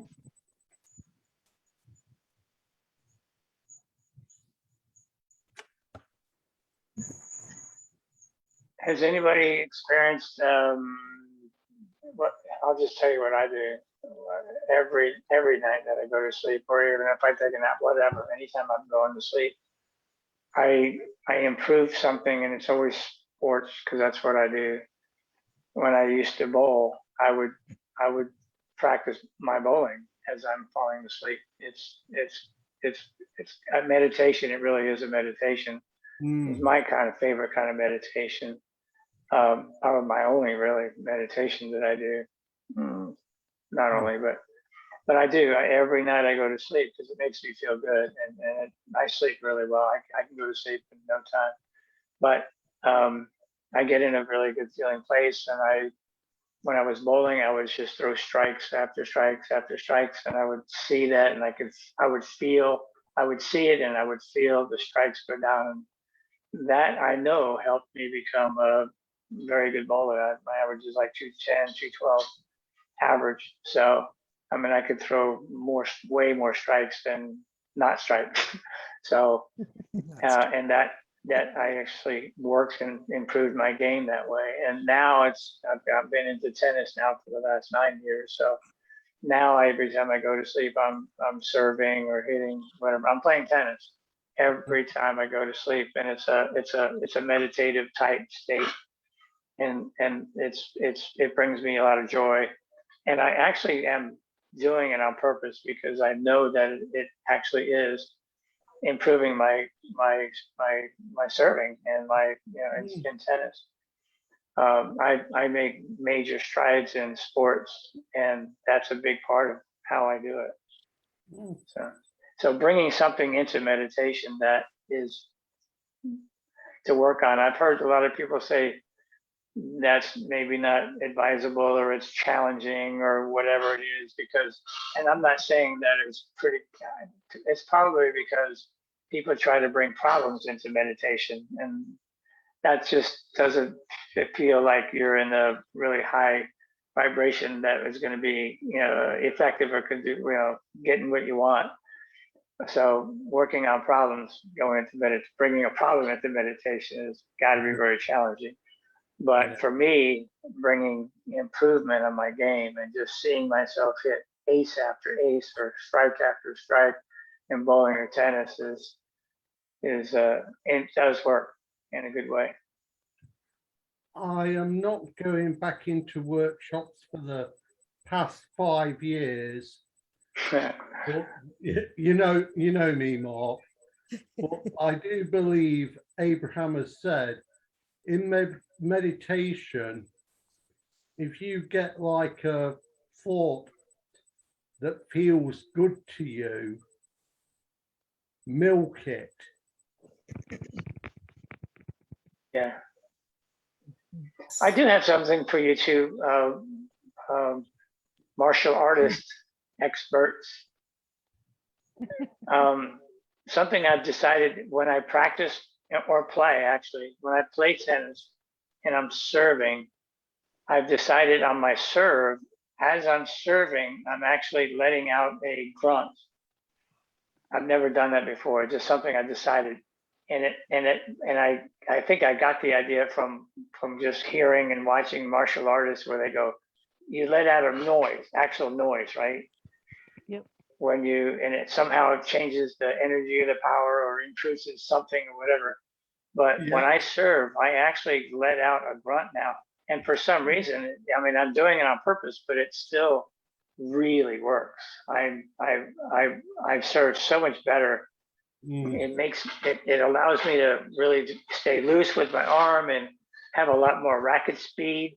And those are the kind of things that tennis needs. You need a lot of racket speed, and you got to be loose with racket speed. And I'm guessing that relates to something to do with martial arts, because grunting as I'm doing it really allows me to that looseness and the power and the speed of the hand speed, the racket speed they call it. And my question to you too is, I have a friend of mine named Mike. He actually taught me how to play tennis. So when I started, told me how to hold a racket about 9 years ago. And he's a very good tennis player, but I'm a way better server than him. That's because I haven't told him my secret about going to sleep serving and stuff. But I do have a better serve than him. It's the only thing I do better than him. But and I told him about doing this. I said, when you practice your serve or when you're serving in a match, actually grunt. And he understands that because he's had some sort of martial art kind of things, and grunting and things like that makes sense. But I asked him just yesterday when he was here, he said he's not grunting, he's breathing out. He'll do something like it, but he'll go with his breath. Okay, now the question to you experts, is there a difference between the noise grunting and breathing? Just exhaling strongly? Do you think there's a difference? Bear with me.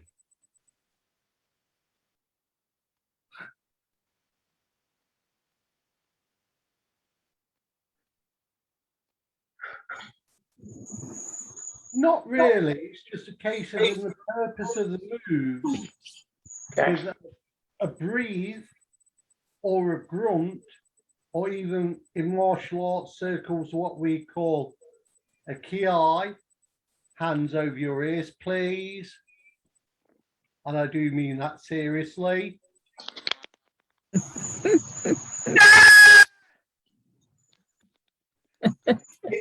a case of, where you are in that specific moment. Lisa will understand this from patterns in karate. It's dependent on the style of karate. When we do patterns, there is a case of 2 movements within the kata, or however movements. We have to give that martial Cry. Scream to let you know this is business, or we know what we are doing and everything. Well, as my head coach says, that the scream or the cry is well, it's also, it puts the opponent off because they're not expecting it, especially if it's actually a full-on fight, like just say we're doing it out the street. And it also is, it's like a lion. When a lion gets that grunt and groan and he huffs and puffs, there's a vibration that comes with it. So it sends out a vibration to go with it. Yeah. And it also puts your intention out into the atmosphere. Dependent on your grunt, where you are, Mark, that's simple.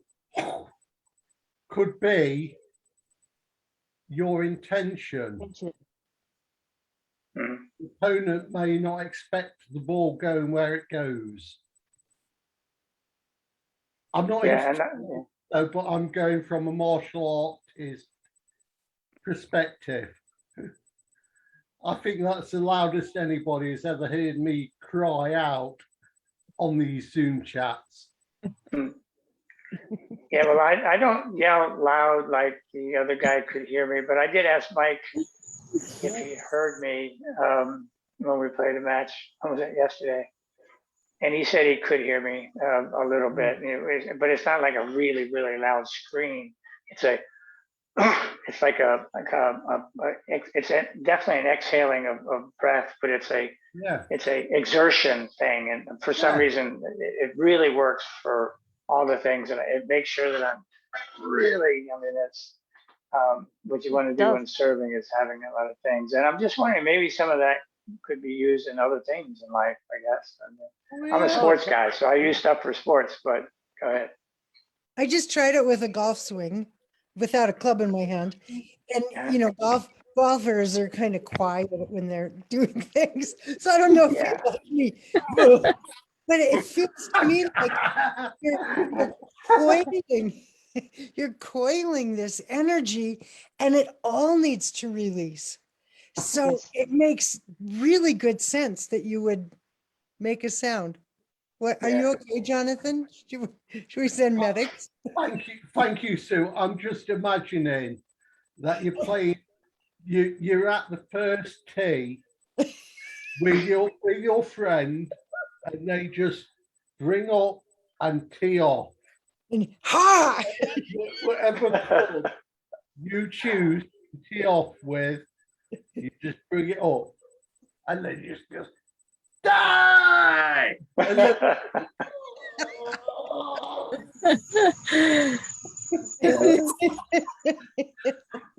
I love this. I love it.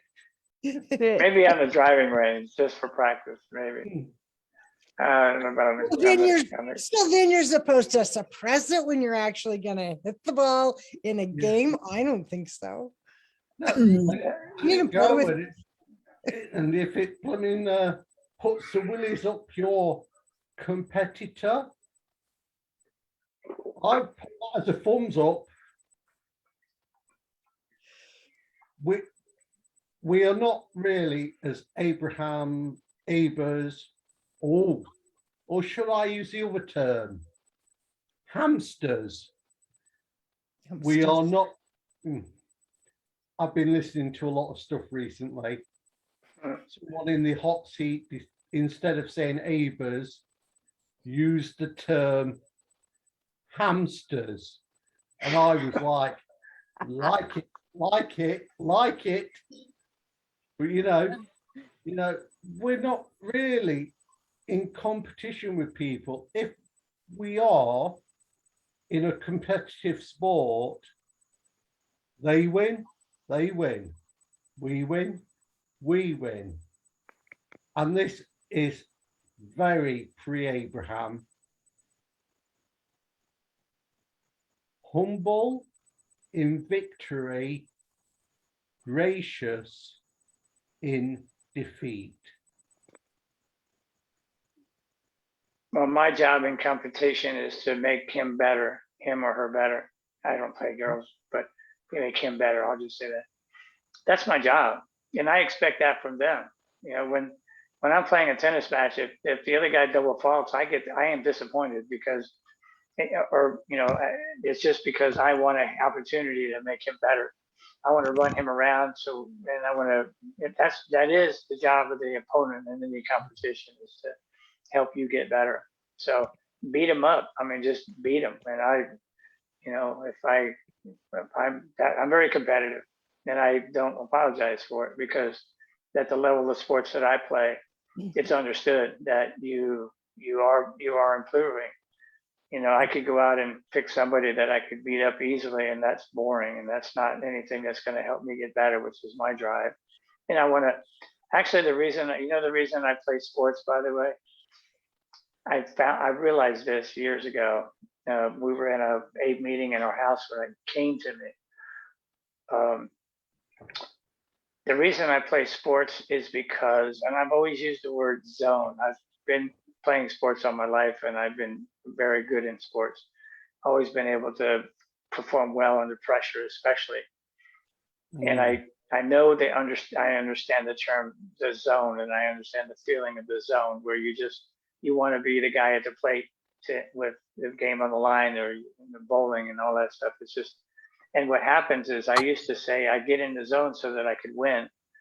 And I did. I got in the zone. I learned how to do it, and I could win mostly. And then I realized that the reason that I play sports is actually because the more competitive I am in a sport, the more I get deep into the zone. It's the more that's on the line, the more pressure packed moment, the deeper and totalness that I need to and do get into the zone or connected to my inner being in the vortex, all those things. Okay, so I like it in the zone. So actually the zone wasn't the means to get the better at the sports. The sports was my means of setting an environment for me to get really deep into the zone, which is a place, an environment that I love. Isn't that awesome when I figured that out? I love being in the zone. And that's the real reward of sports and competition. That's so anyway. That's fascinating. Go ahead. Within sports, it is good to be competitive. It helps you improve yourself. But no matter what your sport, don't forget the major element.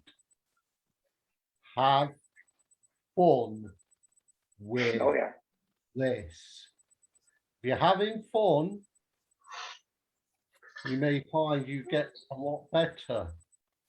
But when you forget the fun, watch. Then you're not. But if you're not having fun, you're not in the zone. So that's what it is. If you're in the zone, you're having fun. You're in this. If you're in the zone, you're at that highest level of appreciation and fun, awareness of everything that's going on without even having to think about what's going on. It's a fun place to be, and it doesn't require effort to be there. It's just really fun. So yeah, that's a given as far as that. There's not even like you have to decide to have fun or remember to get fun. If you're in the zone and you're there and you know it, oh man, it's amazing. Kind of like Lisa when you paint or play or do music, and Karen when she's writing, and whatever. We all have our stuff that we get in the zone and enjoy doing. You know what, Mark? I'm just having these like insights while you're saying this. I love downhill skiing. Like I used to be really good at it.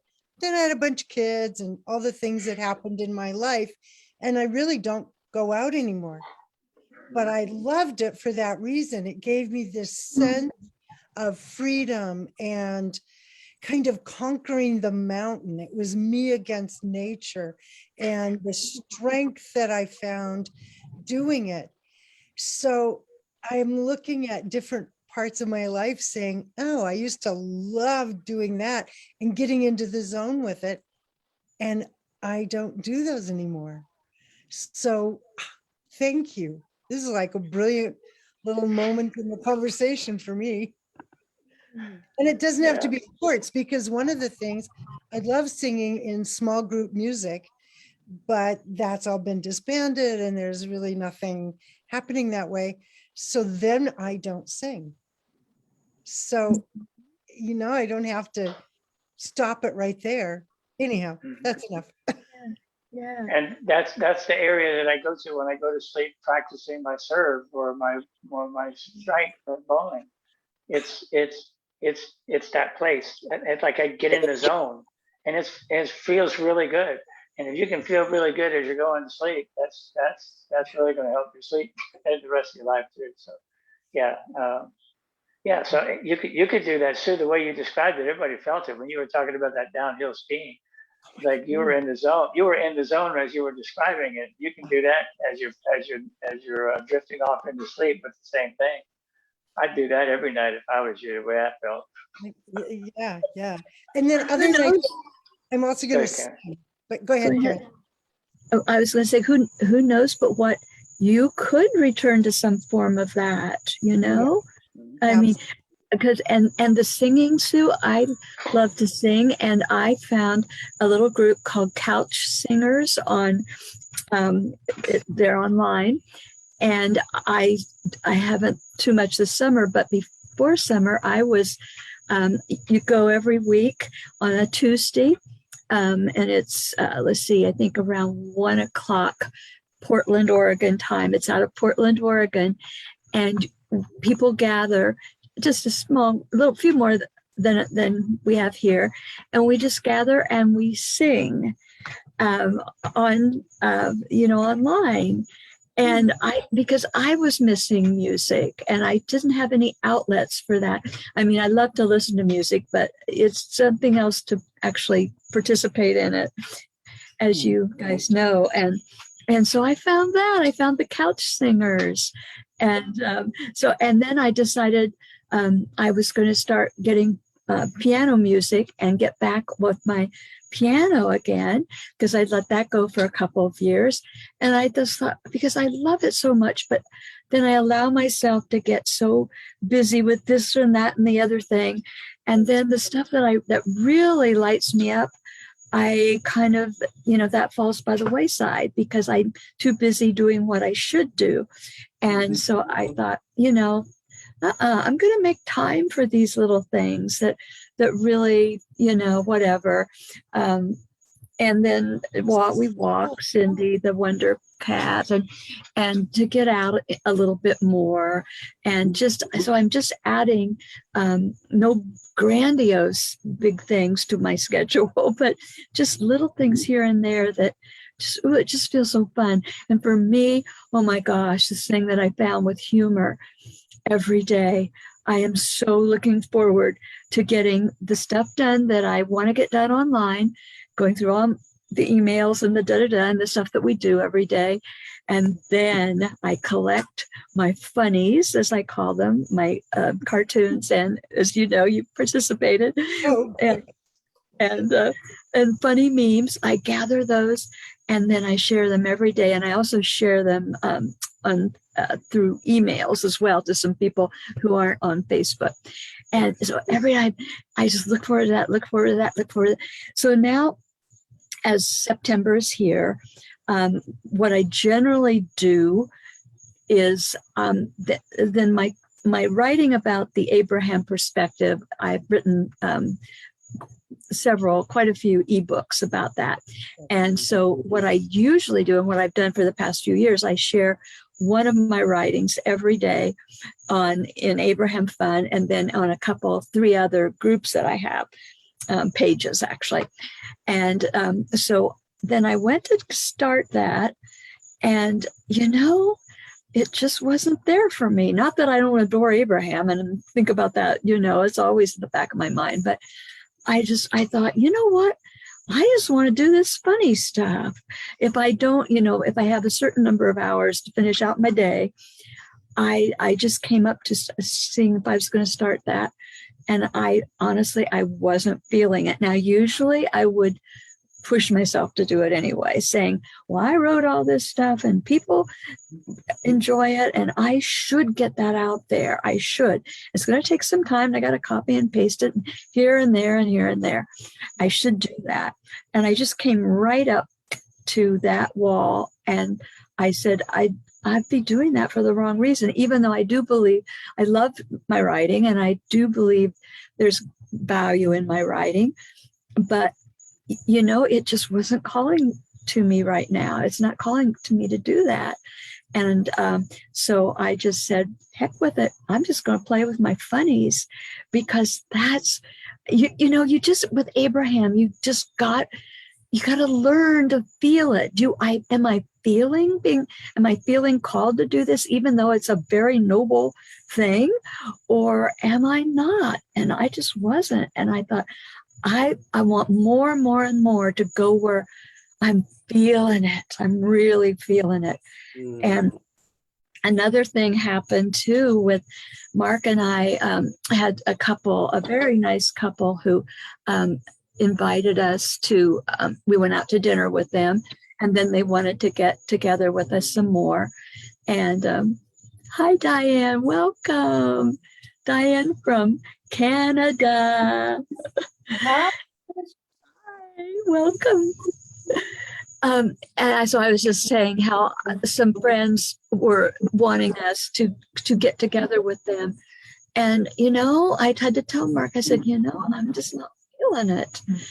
I mean, I could, if I did it, it would be out of being nice and being out of sort of obligatory, but, it'd be okay. But it wasn't really calling me to be with this couple. In fact, it was kind of the opposite in the case of the woman. And nothing against her, but this is my great takeaway from Abraham that just helps me so much is if something's not calling you, it's not going to necessarily turn out that great. As I say, ordinarily, I'm the kind of person that I make a kind of a commitment and I follow through on it till doomsday because I'm very, very conscientious that way. Interrupting. What did you say? Go ahead.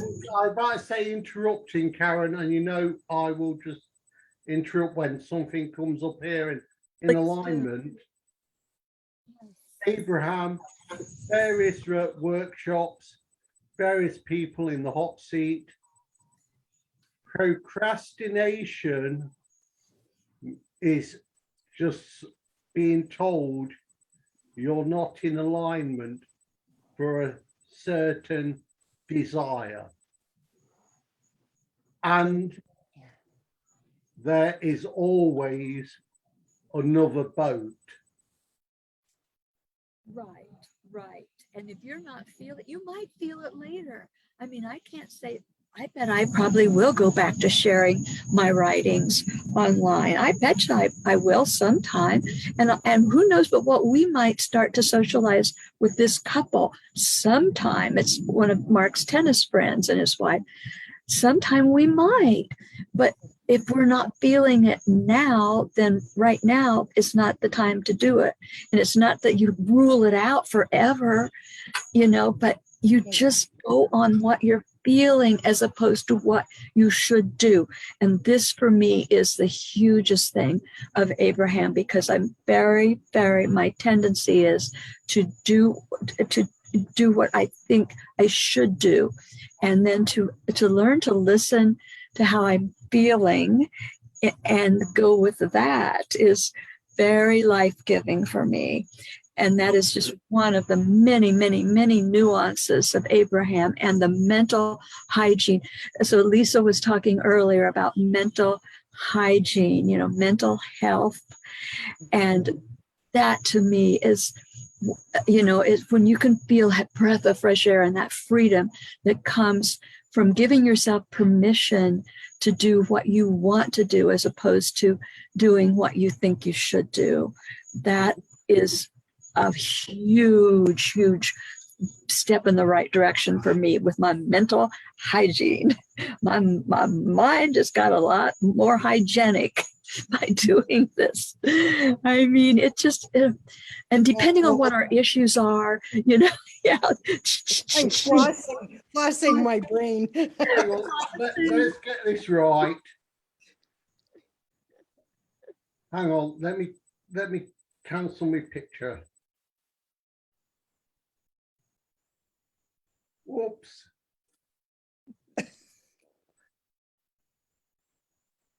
Oh, changing your background. Were we saying mental flossing the brain? Yes. The good analogy right there. I don't know if Abe says it, but one of my favorite things is if it's not a yes, it's a no. Oh, no. Yes. Abraham, many a workshop, and I will say it exactly as it said, if it's not a hell yes, it is a hell no. Thank you, Sue. Love you. It just simplifies that debate of should I do this? Already, if should is part of the equation, it's not a yes. And I No. do that with clothes. Should I buy this? No. God. So I'm getting, a little bit better, but then, we fall back but then here we are. That's why we get to be together, so we can get back on that saddle. Yes, yes. I'm on And- fire. Oh, You that's look just like so you're on good. fire. So good. So good. Yeah, we reinforce each other in these concepts and applying them. It's just there's nothing quite like that. I mean, you can read about it and listen to Abe, and that's fabulous. But when we share our own anecdotes and our analogies and our personal experiences, there's some extra power in that as well. Lisa, earlier you mentioned something about talking with someone and they were, was it critical or complainer or something? And you used to be like that? Remember Yes, you were saying, and I immediately was thinking actually of the story that Karen just told us. It was a guy that I've known for years. I used to bowl with him, and then I quit bowling, and now we play tennis. And I've never met his wife, but he's been wanting to meet, and I've been bragging about it. Karen, of course, hey, Karen's everything. She's everything. So we finally did. We finally met, and I'll just say this. I'll just say that story that you mentioned about somebody that when they complain or criticize or whatever. Yep. And you know what's really cool, if you meet somebody and you notice that they are complaining and criticizing or that kind of thing, and that's a good thing because you can recognize that because when you were like that yourself, you wouldn't really have noticed that. No, So, no, I didn't. yeah. Didn't notice And then, any of it. but I'm thinking immediately. I'm thinking, okay, this is really cool. We could get together with these two every now and then, and we can throw out little nudges. You can't change anybody, but you can nudge, and you can talk about how fun our life is, and whatever. And Karen, I bet probably thought about that too. That'd be kind of maybe interesting to nudge. But you know what she said? I ain't got time for that. She didn't say those words, but basically she let me know that she just didn't feel like it's really worth spending any time with that. And that's again what I was talking about with you, Lisa, about deciding who you can have an influence on or not, who you choose to, and if it feels really far away or it feels like a struggle or more trouble than it's worth, then the heck with it. People use the word boundaries, and Karen never uses the word boundaries. She doesn't play those boundaries, set boundaries with people. So you just let law of attraction handle whatever it is. You just decide you want to attract and be around people and things that feel good, and it all just takes care of itself. It all works out okay. So it was interesting that back to you, Lisa, about that what you were saying reminded me of that, and Karen bringing that situation up that just happened, whatever, a couple of weeks ago. And now I got to explain to my friend. So far, I'm only on we're really busy right now. But he's asking, oh, we're going to get together again. We're going to play some more games. We're going to do whatever. Anyway, go ahead, Lisa. I know exactly what you're saying because before I realized what was going on with myself, I couldn't see it in anybody else. Now that I know what was going on with myself, when people are complaining, or they, say a friend pops in and is all complaining, and I'd say to them these days, so how's that working for you? And they look at me and they go, what? They're complaining about the problem. I mean, is that helping any? Oh, gets it off my chest, lets me vent. But is it helping the situation any? Right. No, not really. I said, do you think maybe you might be adding some negative light to the problem? Oh, I never thought of it that way. And then they start looking at me and going, oh, I never thought I was doing this. And I was like, yeah, I never thought I was doing it either. There you go.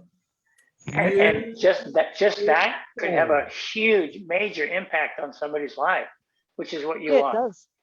Yeah. The biggest impact, my teacher Sheena out here, the biggest impact she had on me was, I had me complaining moments I was going through with my mum, and she sat there. She'd listened to me for 6 months, and she said to me, she said, "You know something, Lisa?" I said, "What's that, Sheena?" She said, "You're toxic." I went, "What?" She said, "You're the toxic one." She said, "Not your mum." And I've gone, "Oh shit, really?" And she said, "Yeah." She said, "You need to sort this out." I've gone, "Oh, I'm so glad you told me." And I'm going, "Oh my God, you know," and I knew I was toxic. I just didn't want to look at it. Exactly. Yeah. What a good And- friend. What a good friend you have. Oh, she's my teacher and friend. She's a spiritual teacher. She's absolutely beautiful. They had to put up I'm with gonna, me much shit. I'm going to take a wild guess that other way of expressing what she was saying to you is that using that word toxic that you understood. Perhaps what another way of putting that is you were drawing. Everybody is a lot of things, and perhaps she was saying you were drawing those things from Yes, your mom, I and was. so yeah, you were seeing that, you were drawing it, you were expecting it, and whatever, enjoying it. So And I was also doing yeah, that thing that Abraham says that, you're paying too much attention to somebody else when you should be paying attention to yourself. What's going on with you? Don't worry about that. Don't worry about mum. She'll be there tomorrow. What's going on with Yeah. you? Why are you so focused on mum for? So that was the whole thing. I had to work out what's going on here. yeah, draw the And when you best get, out of her. yeah, and our relationships changed now. We don't scream. There's no screaming and yelling at all between us. We're more Wow. humorous. We're more harmonious. We have every now and then we have a bit of a with each other, but there's nothing compared to what it used to be. Nothing. Yeah, bringing out the best in someone is a skill that's worth Oh, that's worth developing. Karen is the. I mean, I'm not a shy person. I was in the army for 20 years. I traveled the world. I supervised. I mean, I was a leader of a lot of people. I did a lot of stuff, and I moved somewhere every 3 or 4 years.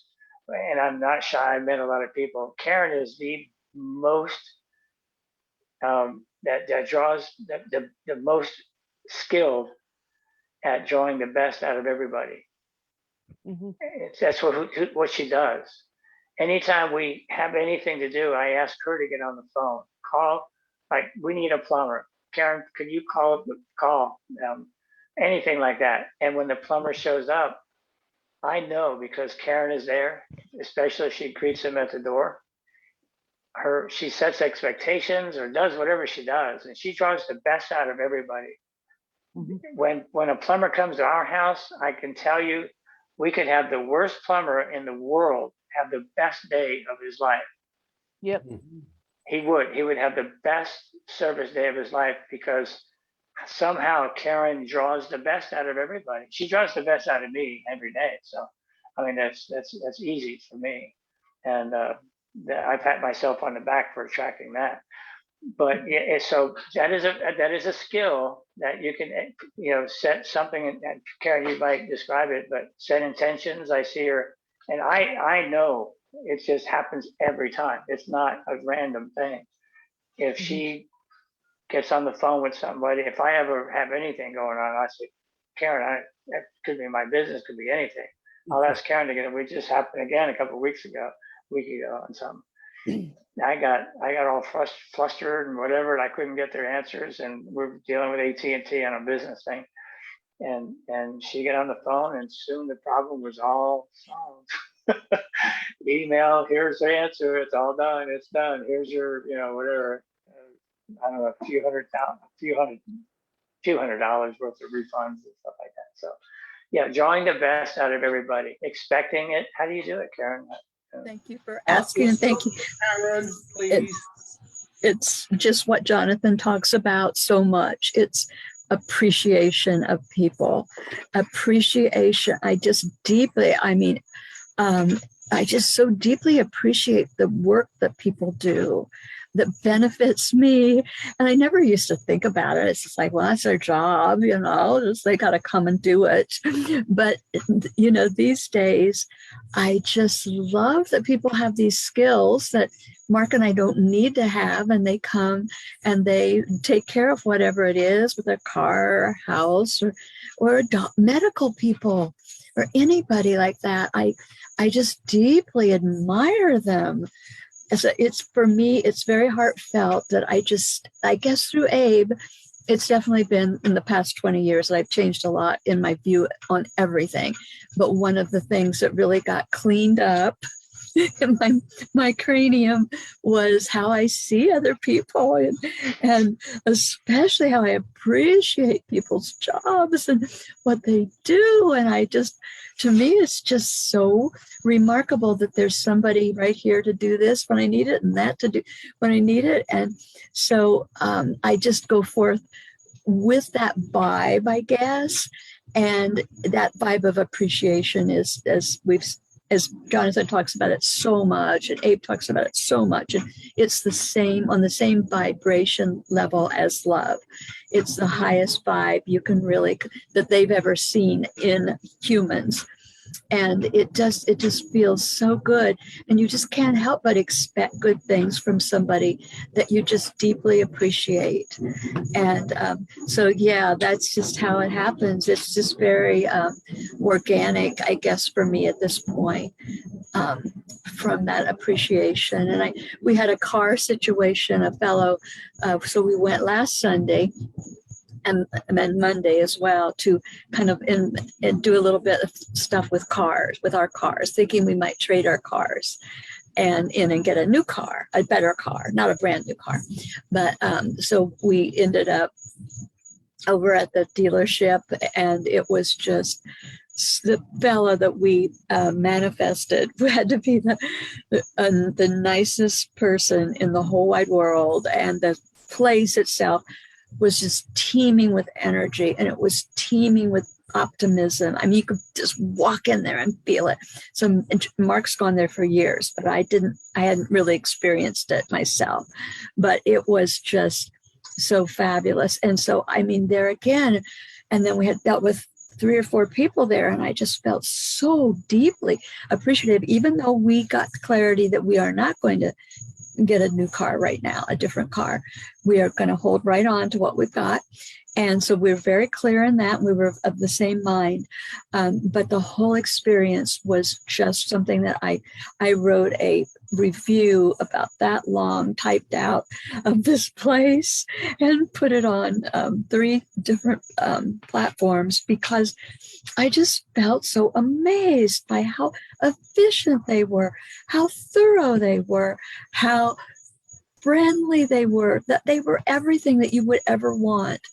And so for me, it's just been, you get on that kind of that upturn of appreciating. And then it's just like everywhere you tend to go, it's because you've got that, you're, what's the word they're talking about? They're using these days, you're trending in that direction.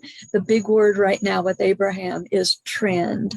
And so you are just trending, you are moving, you've got the momentum going in that direction. You can trend downward, but in that particular, in that subject of that area of life, I definitely tend to trend upward.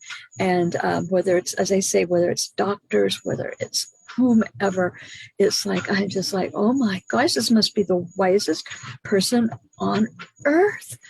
And so anyhow, thank you, Mark, for those kind words. And it's just what I learned from Abraham. And going back to Karen Laurie, whom we talked about earlier on, when she was so ill and so down and so desperate, she just started writing out appreciation. And she would literally write for 2 hours because there wasn't much else she could do. She like Selena was virtually bedfast. But she'd lie on our bed or the floor somewhere and just write appreciations and just write until she started to come up in her vibe. And then it got a little easier, but she kept doing it. I mean, hours. So if you're really, if you're really struggling, it may take that much effort, but it's totally worth it. Now, she doesn't do any of that these days. She mentioned recently that she doesn't even really need to meditate because she just wakes up and she just feels her whole source self, her inner being. She feels the love of the universe just pouring through her. So it's kind of like it would be unnecessary for her to do a lot of processes, but she started out doing the process after process. And sometimes it could almost seem, like it's arduous. Probably it did seem arduous, but for anybody that's ever has gone through some really challenging times, this is your way out. This is, I would say, there might be other ways as well, but this is one way out. Write appreciation. Start to see what's good. Start to see what's good in yourself. All that she knew was her body was just so messed up, and she couldn't stay awake, and she hurt all over, and she felt suicidal. And so she started to appreciate, and she made it her life's work to write it out day after day after day. You know I'm going to do it, don't you? What'd you say, John? We had Lisa talking to us so long. You know how much I adore Karen Laurie and my favorite process from her. Do you think Lisa is worthy of an ABC game? I think she's very worthy. Be my guess. Yeah. Let's do it. Diane, you know the drill, right? You've given a receiver of that, I believe.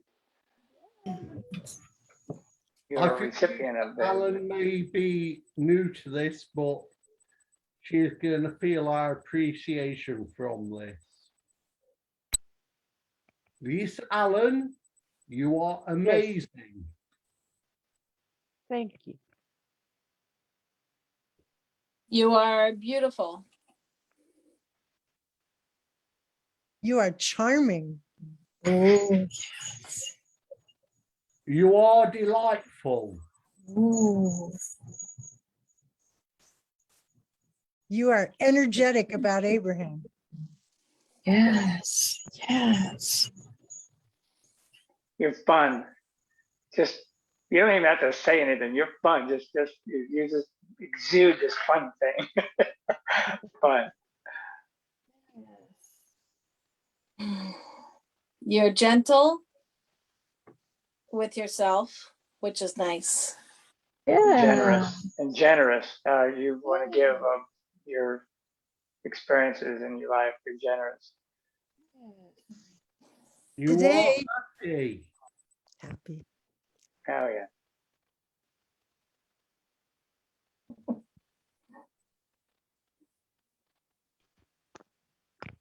Thank you.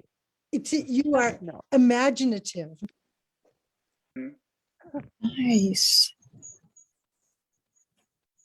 A jewel. You are a jewel. Ooh. That's a new one we haven't used. And you are a kick-ass martial artist. How perfect is that? Oh my Diane, help me out. You are love. wow. What did you say, Jonathan? You are love. Love? Yeah. Yes.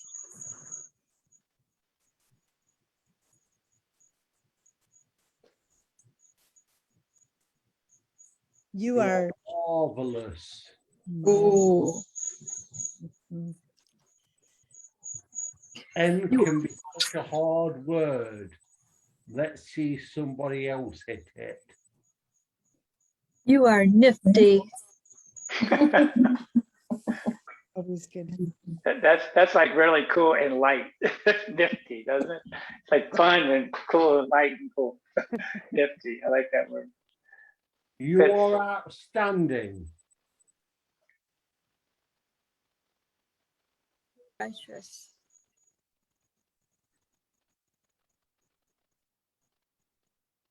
Quirky. Quirky. I've got so many R words, I give it to somebody else. Radiant. Radiant and relatable. Yeah.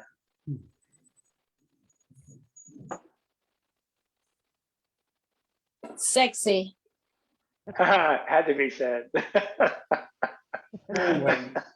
We all need to feel sexy. Yeah. You are tremendous. And I'm gonna add a smart in there. Very smart. I just got to go back to S for a moment. Smart, Yeah. obviously. Yeah. But now we're on T. this. Tremendous, tenacious, terrific.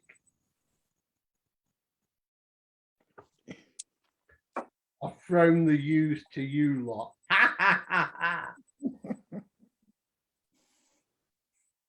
Who's got the U? I don't know why the word Appreciate- understanding comes to me, and it's a lot of different directions. Like you understand a lot of stuff, but you also understand people, I think. So understanding for some reason comes to me. And I'm gonna say uplifting. I'm very Oh, yeah. uplifted by where this conversation started because of you. Thank you. Over to V. Victorious. Victorious. I should Vibrant. Vibrant. So vibrant. Are we on W yet? We are Wise. Wise. wonderful.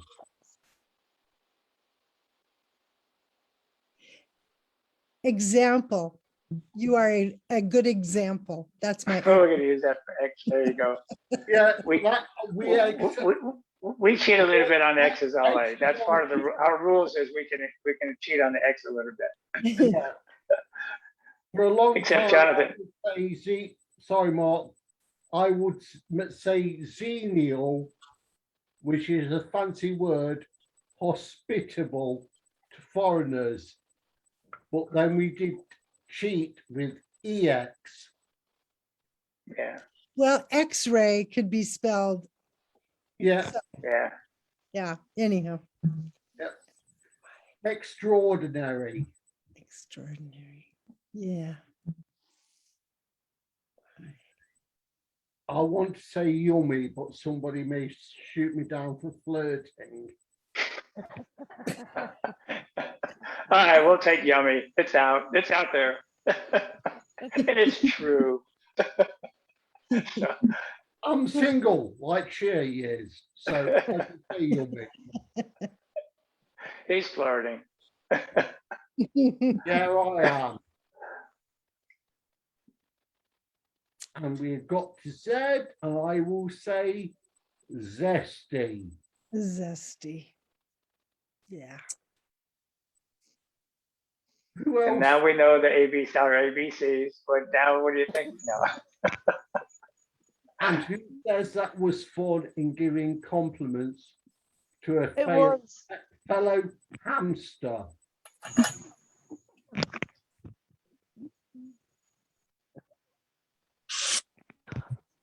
That was Oh, awesome. Sorry, Lisa. I keep hearing the term Ava, but from a hot seat to saying hamster. I prefer the term hamster to Ava. Yep. Cool. So Diane, what you got? How you doing? I'm doing okay. I expected nothing less. Yeah, I'm riding in the similar waves of the vibrations are in and feeling my way into fun and awesomeness and people that, and just kind of really noticing that vibration of who I'm around, and if the best of me is coming out when I'm around them, or sometimes it takes me a few days to recover. Cool. I gotta turn off my. So yeah, just being aware, just sitting and being aware of that. How's your little guy doing? He is really opening up, as like he's really listening to himself too. He had an experience, a growing pains experience, visiting his family from his father's side, and came back and said, I don't want to go back. He was supposed to go back for a second trip, and he listened to himself and he said, I'm not going back. And I said, whatever you want, I'm supporting you. And yeah, it's really wonderful to see him speak up for himself. Yeah. Oh, I'm you've taught him everything just right there. Beautiful. Well, I'm just allowing him to listen to what, the hell yes feels right for him. And if he says, I don't think so, and I said, just listen to that. You don't think it's right, it's not the right time, don't do it. Wow. So glad. the reason I've given a big thumbs up there, Diane. Mm-hmm. I recently, after 16 years from his mother's side, met my son, who is very autistic, and and it was a brilliant time for the interaction. It was wonderful. I let him decide on like all the events and what we were going to do on that day. It was a supervised visit, but it was, to me, it was brilliant. I haven't chased it up, but if I do chase it up and he, for some reason, says, no, I don't want to see this man ever again, I accept that, even though to me, it was a brilliant day out. My son is very autistic. I don't like using these terms in an Abraham chat, but he's autistic. He suffers from Tourette's. But from the interactions I had with him, he was very, very, very comfortable with me. So good. Jonathan, that's so beautiful. So beautiful. Yeah. It was sad that Ethan's dad was not particularly on board. He had sent me emails saying, no, I want you to force him to come back and spend time with me. And I said, sorry, dude, not gonna happen. I said, the whole reason why you left him in my care and moved out is because you knew that I would parent him properly. So I'm not gonna change now. And I said, he's allowed to choose. He's almost 10. He can decide if he wants to or not. He's not like 1 year old anymore. And even when he was 1, you didn't want him full time anyway. So yeah, it was just sad that he actually physically said, I want you to force him to come. And I said, wow. Well, he has a new child. His dad has a new baby boy who's 1. And I said, it's okay. You could screw up the other one if you want. Ethan's mine. So I don't mean to turn it into a meme, but the case is, I did ask my ex over 10 years ago, Mhm. could I see him, even if it's a one-off supervised visit? She gave me a 2-word expletive. Work that out for yourself, but it wasn't very nice. Mhm. And then it was through my sister. Oh, you know, even if it's one-off supervised visit, and it happened. And pro Abraham, I was thinking, even if it was pre-Abraham knowledge, law of attraction, I manifested that. Cut the irrelevant questions. You wanted it, it's happened. If it has been a one-off, I'm happy with that. If it goes further, I'm happy with that. Oh, Lisa, I'm sorry if it's appeared that we have taken over a bit. No, because, no, that's fine. That's fine. you know, you was our talker, but this is how it goes sometimes. That's all good. I have to say goodnight. It's lovely. Thank you, Lisa, for being the reason that we're meeting tonight, and so good to see you all. I love you all. Sue, Thanks, sir. love you. Bye. Unconditionally. Catch you soon. Okay, Lisa. Karen's inside, so if anybody's hearing double, I'm gonna see what I can do about that. I've got pictures, I'm okay.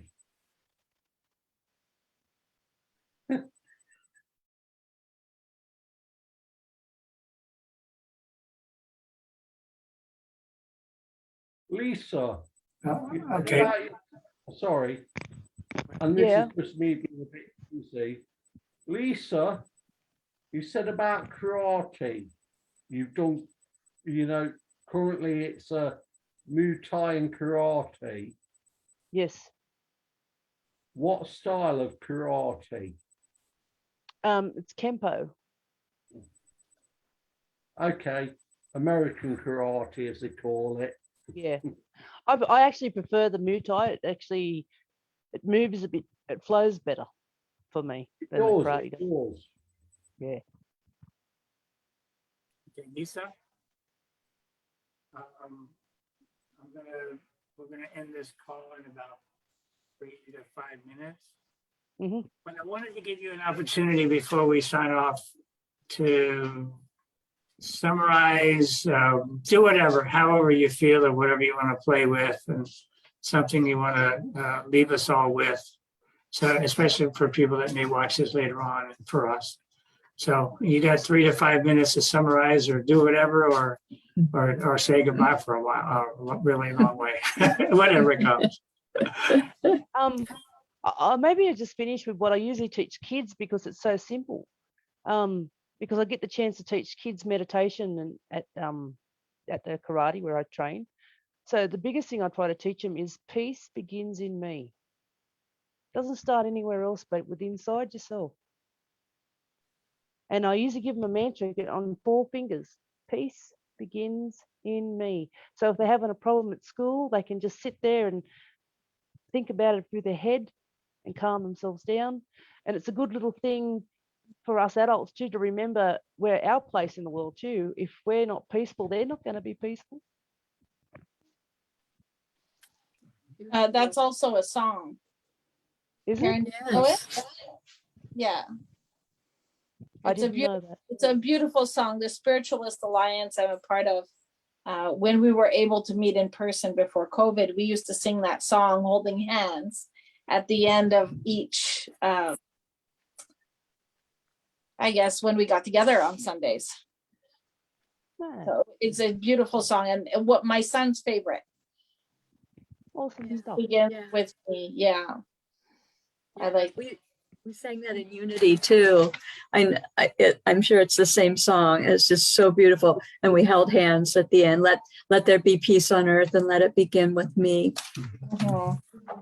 Yeah, that's beautiful. It's beautiful sentiments. And so good for kids. Very much so. Good for adults. Good for every single person. It is. It's just so because it's so simple. Mhm. I think it's one of the first things they should teach children when they all go to school. Peace begins in you first, and now fighting. Lisa, I'm so excited about the impact you're going to have on people that you touch. I have a thing that I came up at the end of my 20 years in the Army. I came up with a term for that. What I was doing in the Army was touching a lot of people. I touched a lot of people in their lives, and I planted things in people. And so because I got to be around a lot of people and supervise a lot of people and coach a lot of people. So, and I use that, and you remind me of that term. You'll touch a lot of people in wonderful ways, and know that you may not even see the results of the people you touch right then and there, but I know for a fact you're going to be giving some people, planting some seeds in a lot of people. I'm excited to know that because you've got it. You've got some good. You got it. You got it. You've been on that journey and you got it, and now you want to share, and that's really amazing and awesome, inspiring for me. So Thank you. So are we complete? I'm complete. I'm complete. I'm complete also. Bye. We Love you are guys. complete. So nice to be here. So much, Lisa. Join us again. We meet every Friday night, girl. No worries. Thank you. Okay, wonderful. Bye, you guys. Bye, Diane. So good to see you, girl. And Jonathan, of course.